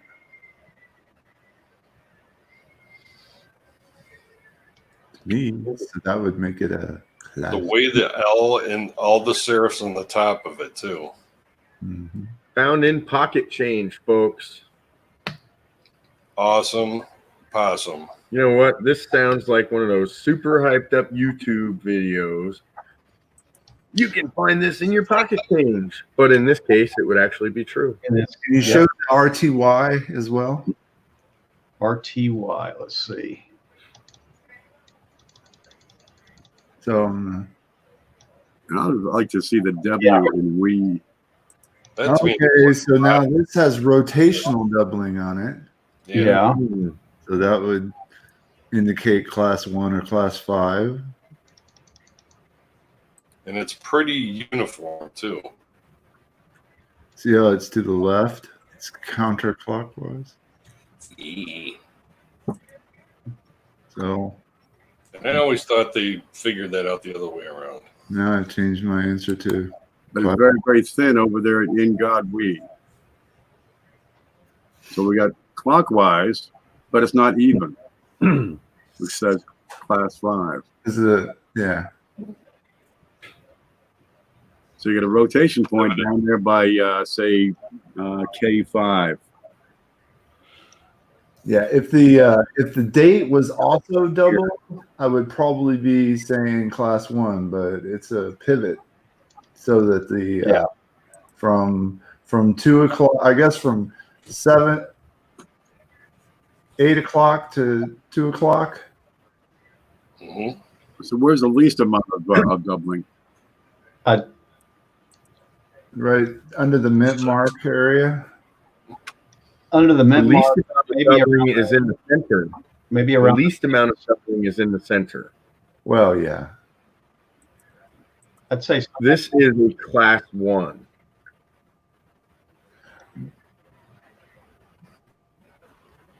Can't see the date. So it's class 1 clockwise from K630. Listed as DDO001 on Variety V. That's Wow. class 5. Yeah, yeah. And the reason One. yeah, class 5 because see over so the date, if it was a class 1, the date would definitely have rotational doubling. Yeah. Well, I was looking at the one in the 10V. Oh, Right. that one refers to the one in 001. That's Yeah. his number. The first double die. Yeah. Yeah. Was a burst My bad. is class 5, and then of course the clockwise. Why? Saying from K630. I was close. I said 6. So 5, 6, 630, thereabouts. that's a pivot point, right? Mhm. Yeah, that's FS 101. So that's a cherry picker's guide variety. No estimate on value in here. Yup. That one for decades. It's a piece. I look at every Bicentennial D quarter. Yeah. for that error. If And it's I not also on your look, list, it needs to be. yeah, and I also look for the RPM on that. Wow, look at the little screens. You have that, and then you had that crazy clash off center. And really, all you have to do, if the coin's in great condition, you would just have to look at the RTY and the mint mark, and so you could do quick work of it. I would have jumped out of my chair. Once So you get the area of greatest separation is around the R. Yep. And if that's your greatest separation, your pivot point is opposite that of the coin. I will say, let me add this. You know, when I'm looking through Washington quarters, pre-state quarters, one thing I do, and I don't always have my list or my guide in front of me. One thing I do is I've got a system of the way I look at these things starting on the obverse. Is I always start right down here on In God We Trust, and then I move up here into Liberty, and of course the mint mark for any RPMs. I'll look at the date, the end of the ribbon, and on the back I've got a system as well, and that includes a lot of the edge lettering, the quarter dollar, and then the pluribus unum on top of the eagle. And then of course I always look for the clashes on the eagle. Some of those are nice, and some of the nice die cracks. But yeah, Liberty is one of your big pickup points, and then the In God We Trust. Definitely, you can do that without having a list. Just always look at those two things. I'm always looking at the early 60s and mid 60s, late 60s, all the 60s. I look for the splits on the L and the E. Those are pickup points. And then, of course, the In God We Trust. You're always looking for that T. And yeah, I haven't found any. As many as I've searched, I haven't really found that many. Yeah, me neither.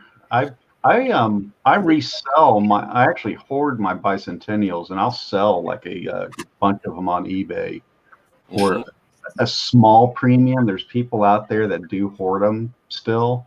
I can go for 30, 35 cents a coin, but you got to sell, 400 of them. Yeah. Get that. I ordered them when they came out. It's telling you something. You're not going to get rich on them, but you know. Thank you, Shannon. Yeah. The cherry picker's guide gives that a URS of 6. That's not bad. We should be able to look that up here real quick.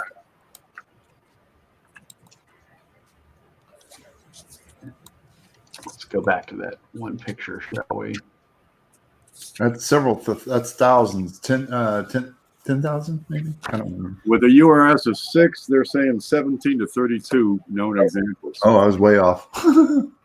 My goodness. Yeah, that's rare.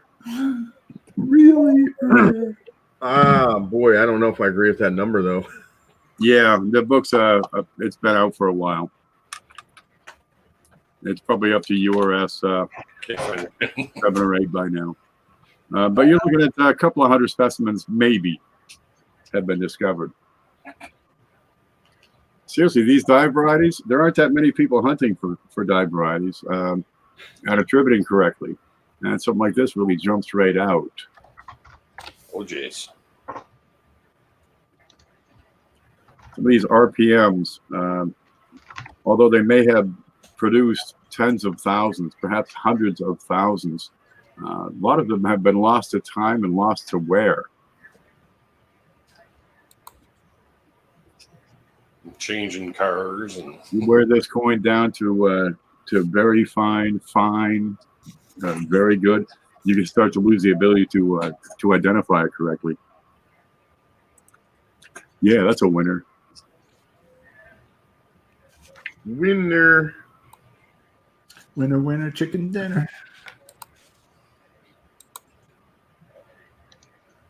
Eddie James says, I get the basic understanding of rotation. However, how can you get more rotation on RTY and not on LIB?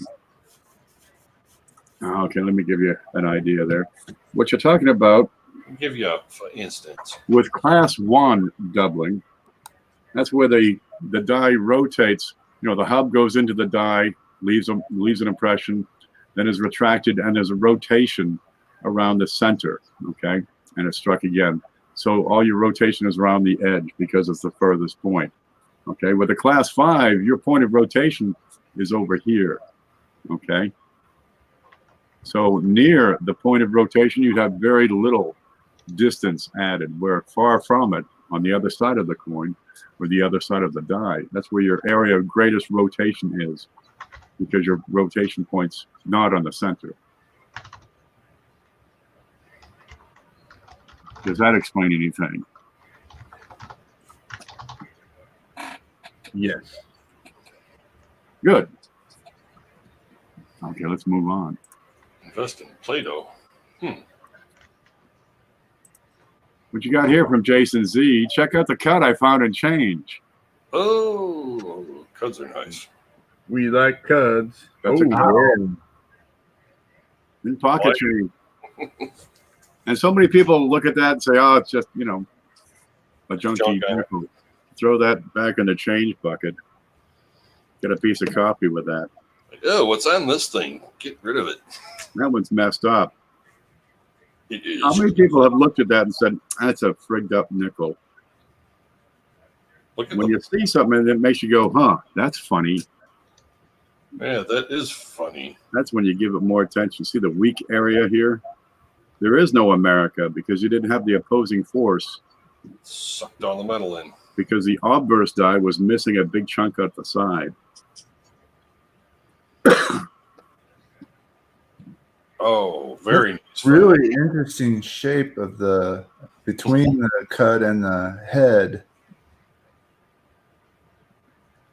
The concentric lines there. Yeah. The fracture. It's like if you think about flint or making an arrowhead, napping, sort of the same type of effect you get here. Would you call that an orthoclase or a plagioclase fracture? Whoa. Plagioclased? I call that an orthoclase fracture. Someone takes earth science. Ortho as outward I forget, man, but it's the crystalline structure that creates the orthoclase fracture. Like you get it when in quartz. Hmm. But if I took a mud ball and broke it, that'd be more of a plagioclase because it doesn't have the crystalline structure. And it follows the fracture lines through crystallized metal. Mhm.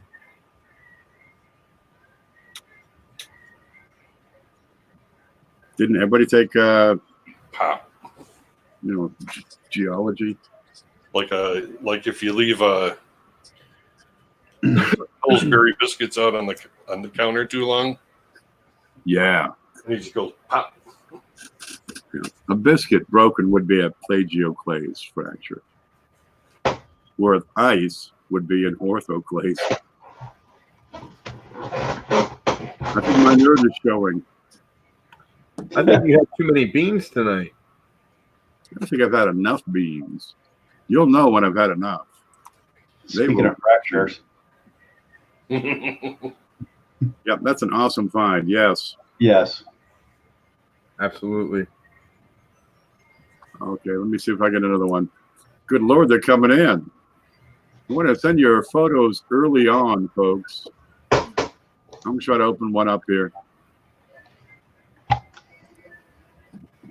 Well, so we're not doing a cutoff anymore.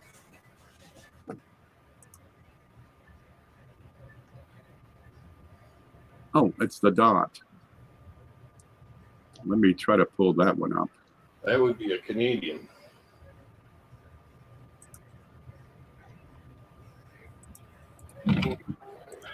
So I will pull coin from Canada up. Yep, pull up your 1936 because we got a dot. You want to play? Okay, let me see if I can get this. 36 dot. And I have a cat on my lap.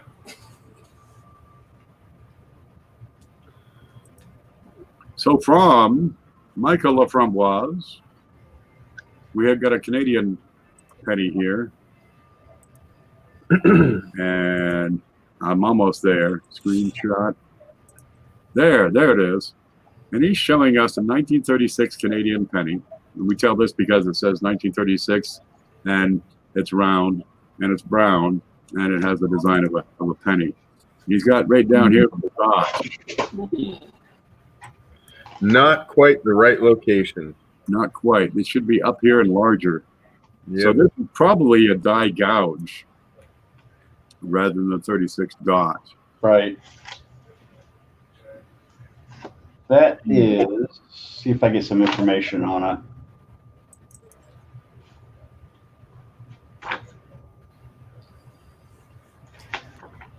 There are only 3 known examples, according to coinsincanada.com.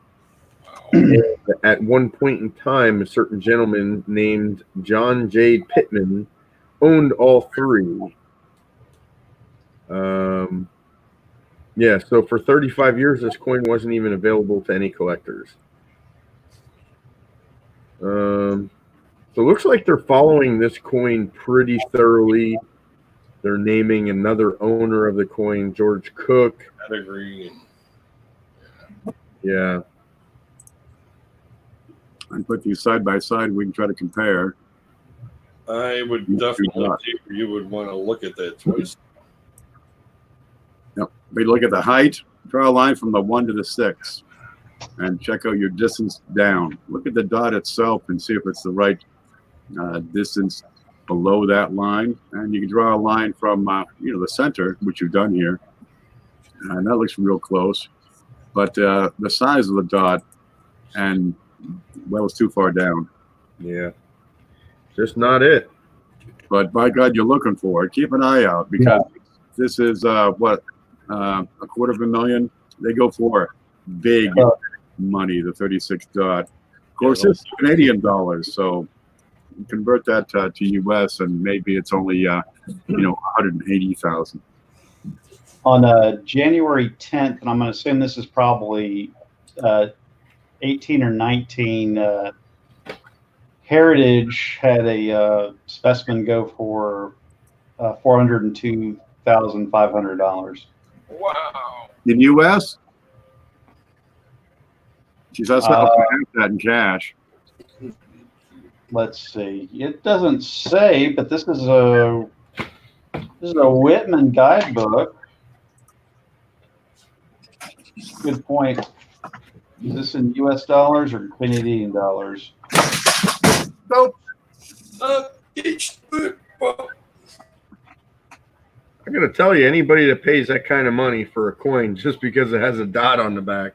How much money do you have that you can spend that kind of money on 1 Canadian cent? You know what they spend on pennies? Too much.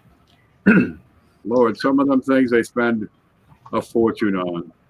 I mean, a 1955 double die, I get it. But a 1936 Canadian penny with a dot on the back, it's kind of crazy. Haxby 2003 is saying 5 known on the dots. And they've also got an image here. Well, this is not, here's a picture of a picture.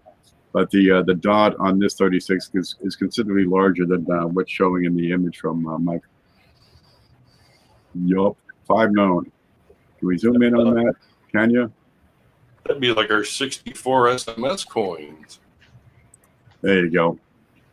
in Canada. Come on, focus on my finger. Look at it.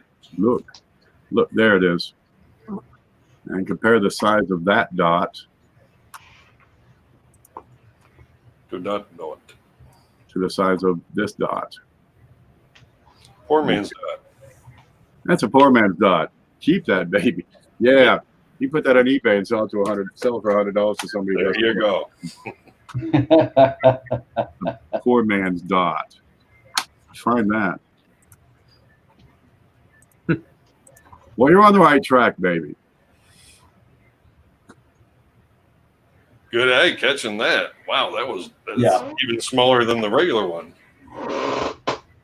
Yeah, Bill 457 says only 3. Haxby says 5. It ain't many, man. Maybe. U.S. is like 3. Very few. Youper heard Canadian, so she shows up. Youper, what can you tell us about the 36? Sing Beetlejuice. How to go? I wouldn't want to risk my reputation as a seller. Yeah, you got to be really sure of yourself when you start advertising that thing. What did you send? Mm-hmm. I'm going to try to get another one ready. It's coming up at 11 o'clock. I'm getting a little thin, and my beats are about ready.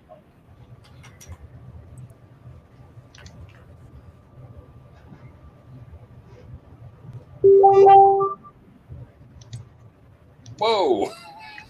So if you got one ready, let me know. I'll get over to you.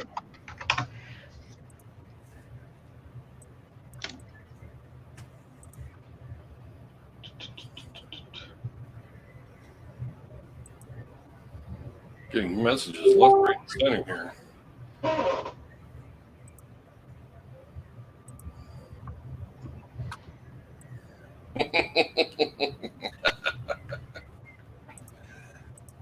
That's awesome.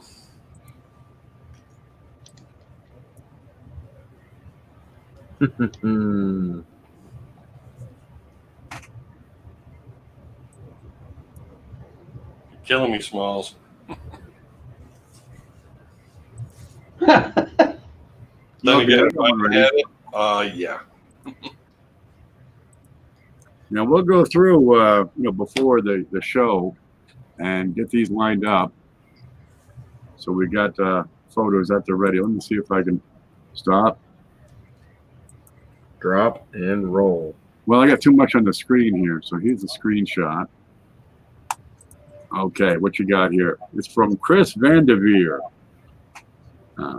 Anyway, having the photos at the ready lined up, it makes it for a smoother show. It says, hey, Ken, what do you think about this penny? Lamination? Found it a while back and just held on to it. Mahalo. This for 4K coins. And it's a 2014. What do you see going on here? Let's look at the back. It's like some missing plating.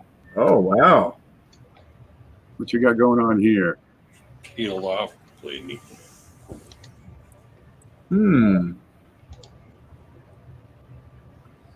Or is it something on the surface? That's where I'm headed. This looks more like something on the coin rather than taken from the coin. I agree. Like in Gubar. Now, lamination is an alloy problem, so this is guaranteed not going to be a lamination. You got a zinc core, and you got a plating of copper, so there's no alloy in the penny here. So, is it the copper missing to expose the underlying zinc? Well, the color's similar, but I can't go by color alone. Or is the coin normal, but we've got something on it? I see zinc down there too. Is it, or is something been added here? That's definitely added. I mean, look, it looks like a shadow above the top line of the whole thing. Yeah. I'd suggest you've got some solder added to the coin or splashed on and streaked. Over here on the side, if I can, how can I blow up this? Has it been anywhere near Kennewick? Yeah. This looks like something has been added to the coin. It looks like a height difference here. Aha. There is a perspective difference. It's like, is it coming at you or away from you?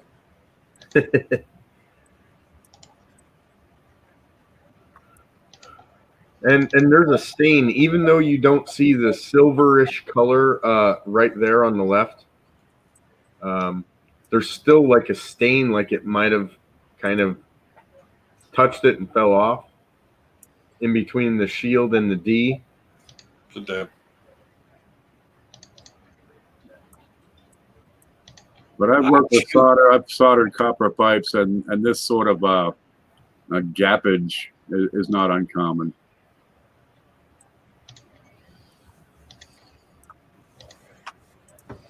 Somebody cleaned out their desoldering iron.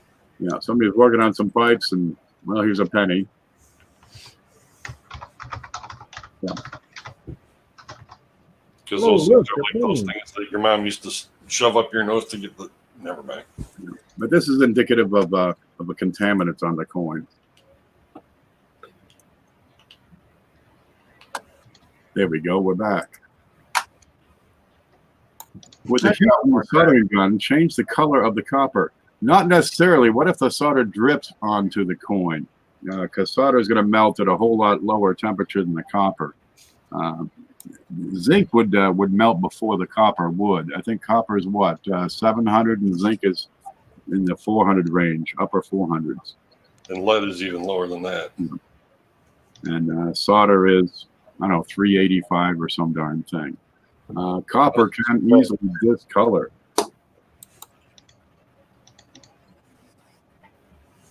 And solder holds the copper. Silver solder. That's What's the solder made of? There's lead-free solder. There's lead solder. Eutetic. That was the good stuff we used to use in electronics. What's it called? Eutetic. Eutetic? Mm-hmm. Okay. From Liberty Seeker. What's up with this date? What's the value on something like this as well? What's my coin? What's it worth? Hello. We have an RPD. Yeah, it looks like an Indian head's in it. And the zero. There's only one picture. A picture of a picture. This is interesting here. Looks like an RPD to me. A little over here on the zero. Actually, I see a little bit at the bottom right of the one as well. Just a Yeah. Just a little hair sticking out. Yep. Right there. What about the left of the top serif of the one? What's that?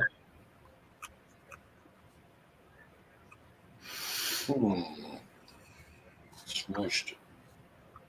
Oh, okay. I see a little here inside the 9. See. Anything in the tentacles? And misplaced. Yeah, might as well. Take a gander. Yeah, probably not. No, I don't think it goes down that far. no. Nope. The last zero is odd, though. Hey, you're going to get that, though. Everything's hand punched. Oh, Mike Kittle thinks it's the Snow 7.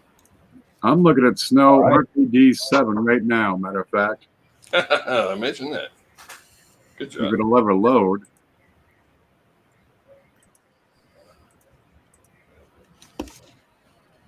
Here's the screen. So I'm over at IndianVarieties.com, which is, there we go, Rick Snow's site. There's the 1. And you got a little bit sticking up beside the 1. You got a whole lot of repunching showing on the 9. Similar on the 0. Don't see much on this 0. Maybe a tiny bit. Too. We can zoom in some of these other photos. That's a fair good match for an RPD number 7, a Snow 7.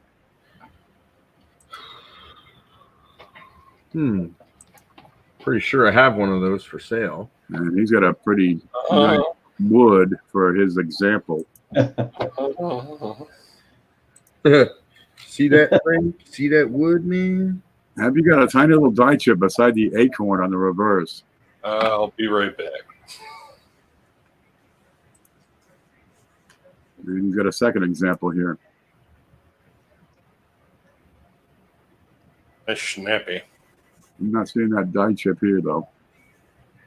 Snappy Pappy. There we go. Let me give you the link to that over here in the chat. Where is the, here's this.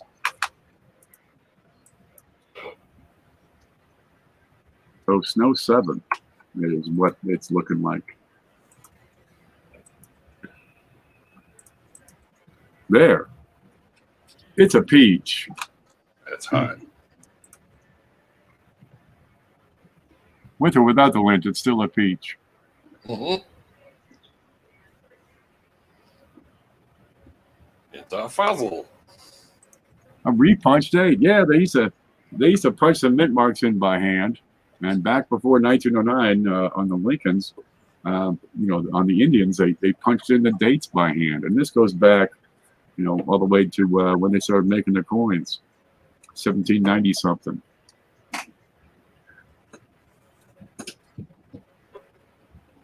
What am I missing here? This is a 1900 what? 1900. Oh, 1900. Okay. Cool.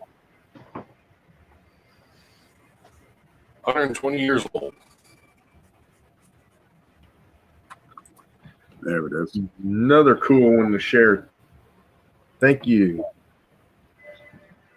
Is it a rarity? Probably. Let me take a look at Snow's site and see if we got any information on rarity. Design is a Type 2 hub, bronze composition, circulation strike, 1900 Indian. No information on the variety summary, however. Let's try obverse and reverse notes. Got no notes. Nothing on Paula Quinn. Snow says S7. Nothing on Marvin and Margulis. Nothing on Breen.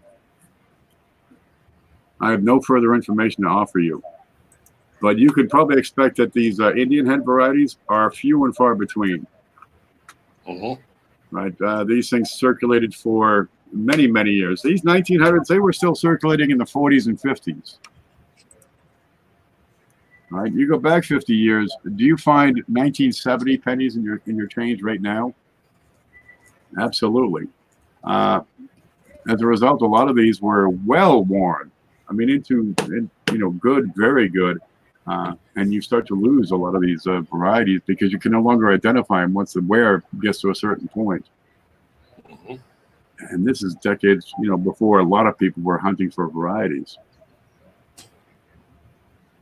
Only the early nerds got those. Mm-hmm. The early nerd gets the worm. Look, it's 11 o'clock, guys. I'm getting kind of thin over here. Mm-hmm. What? Do you know who your children are? We're going to keep on going, or you want to call it? Just to get those on, on the I've- TV all the time. I've got a quick one. That's already queued up. If you want to go ahead and get it, Get her done. get her done from Yes. Hold on from to it. Liston. My father found this coin shortly after you guys started the show and asked me what was going on with it. He likes watching just as much as I do. That's awesome. And I would love for you guys to explain it to him exactly what he has. We tune in every Thursday. Thanks for your time. Cheers. Right Can I on. take a moment here? You know, we talk about getting your kids involved in the hobby, and it's a great way to, you know, get people interested because kids love this kind of thing. But don't be afraid to get your parents involved either. Really, you're talking people that are retired, they got nothing going on. They got, you know, a stack full of cash in the bank and their pensions and retirement plans.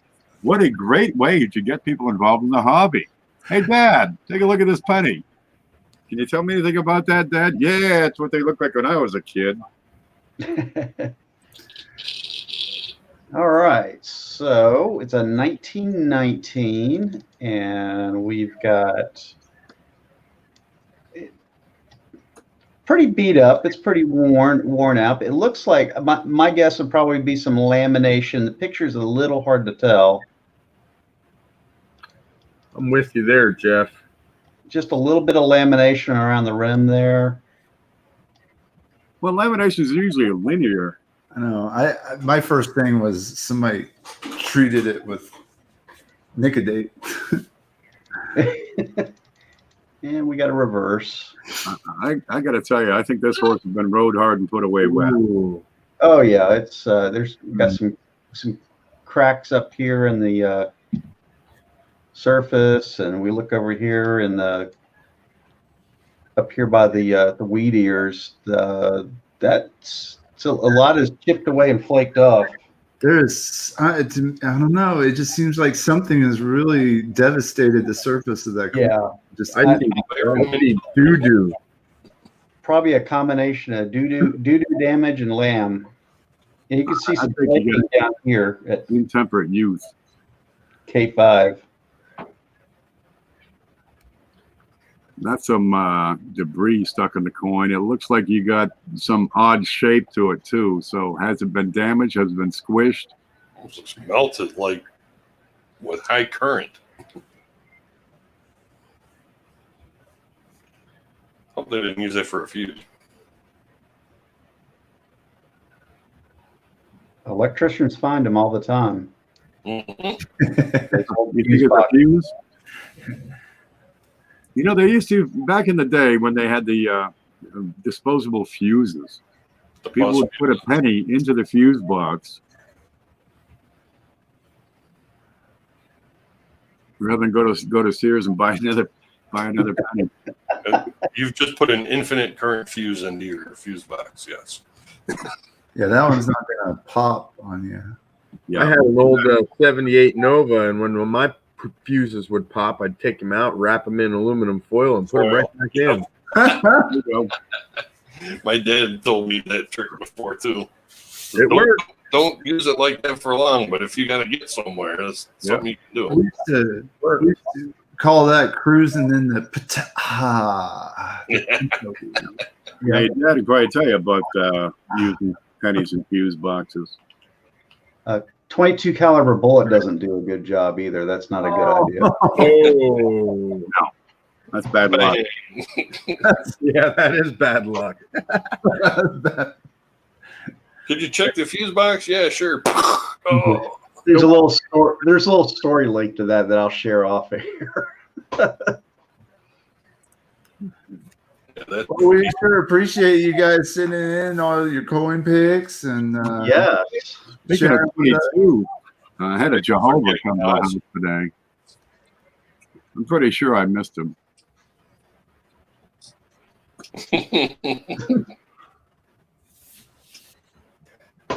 fuse blew. Yeah. Worry penny. No, fuse blue. Yeah, let's call it there. Yeah. Well, we'll pick up the rest of those next time. I guess next week's me. You're next. Yep. All right. And then it's probably me after that. Yeah, we keep rotating. Make sure you subscribe to these folks, right? Shay and Jeff and Chris and Frank, because we do take the show and put it on other people's channels, and we cycle through. We have Paula's channel. Who else are missing? Jeff and CJ. Well, they're working. No, they're paying Blues. Jessica. Blues when it's not. Blues when it's not bowling season. Jessica, she's up. And we rotate around. Well, we hope you learned something.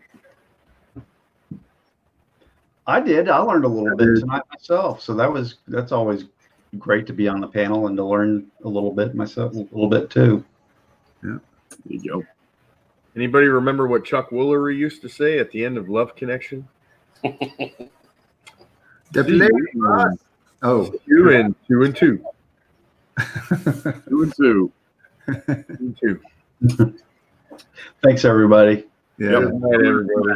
Wanda and Brian and Darwin and Liberty Seeker and Ida Herring. Oh, Ida's here. I'm going to pitch Ida real quick. Where are you? Yeah. Here she is. Ida is putting together a quilt. Right. I think she probably has it done because she's a working fool. And she's taking people's channel logos, right? People have sent her either their logo or a picture of their logo or just loosely described it, I suppose. And those folks that don't have a channel logo, she just put their name on it. She's making a quilt that's going to be raveled off on the 14th. We got 9 days. And this is going to the Susan, I had it written down. The Susan G. Komen Breast Cancer Foundation. And this is what happens when the whole community gets together. She's going to be auctioning this off on, what channel is it auctioning on? I don't have my notes ready. Big T? On Big T's channel on March 14th. You'll want to be there. Gosh, whatever you do, don't stream during that. That'll be a crisis. So go see Ida Herring. Click on the little dots beside her name. Go to her channel. Watch her videos. See what's going on. It's, if you like boobs, like I do, it's always a good cause. My mother had breast cancer. Yeah. Save those tatas. Now.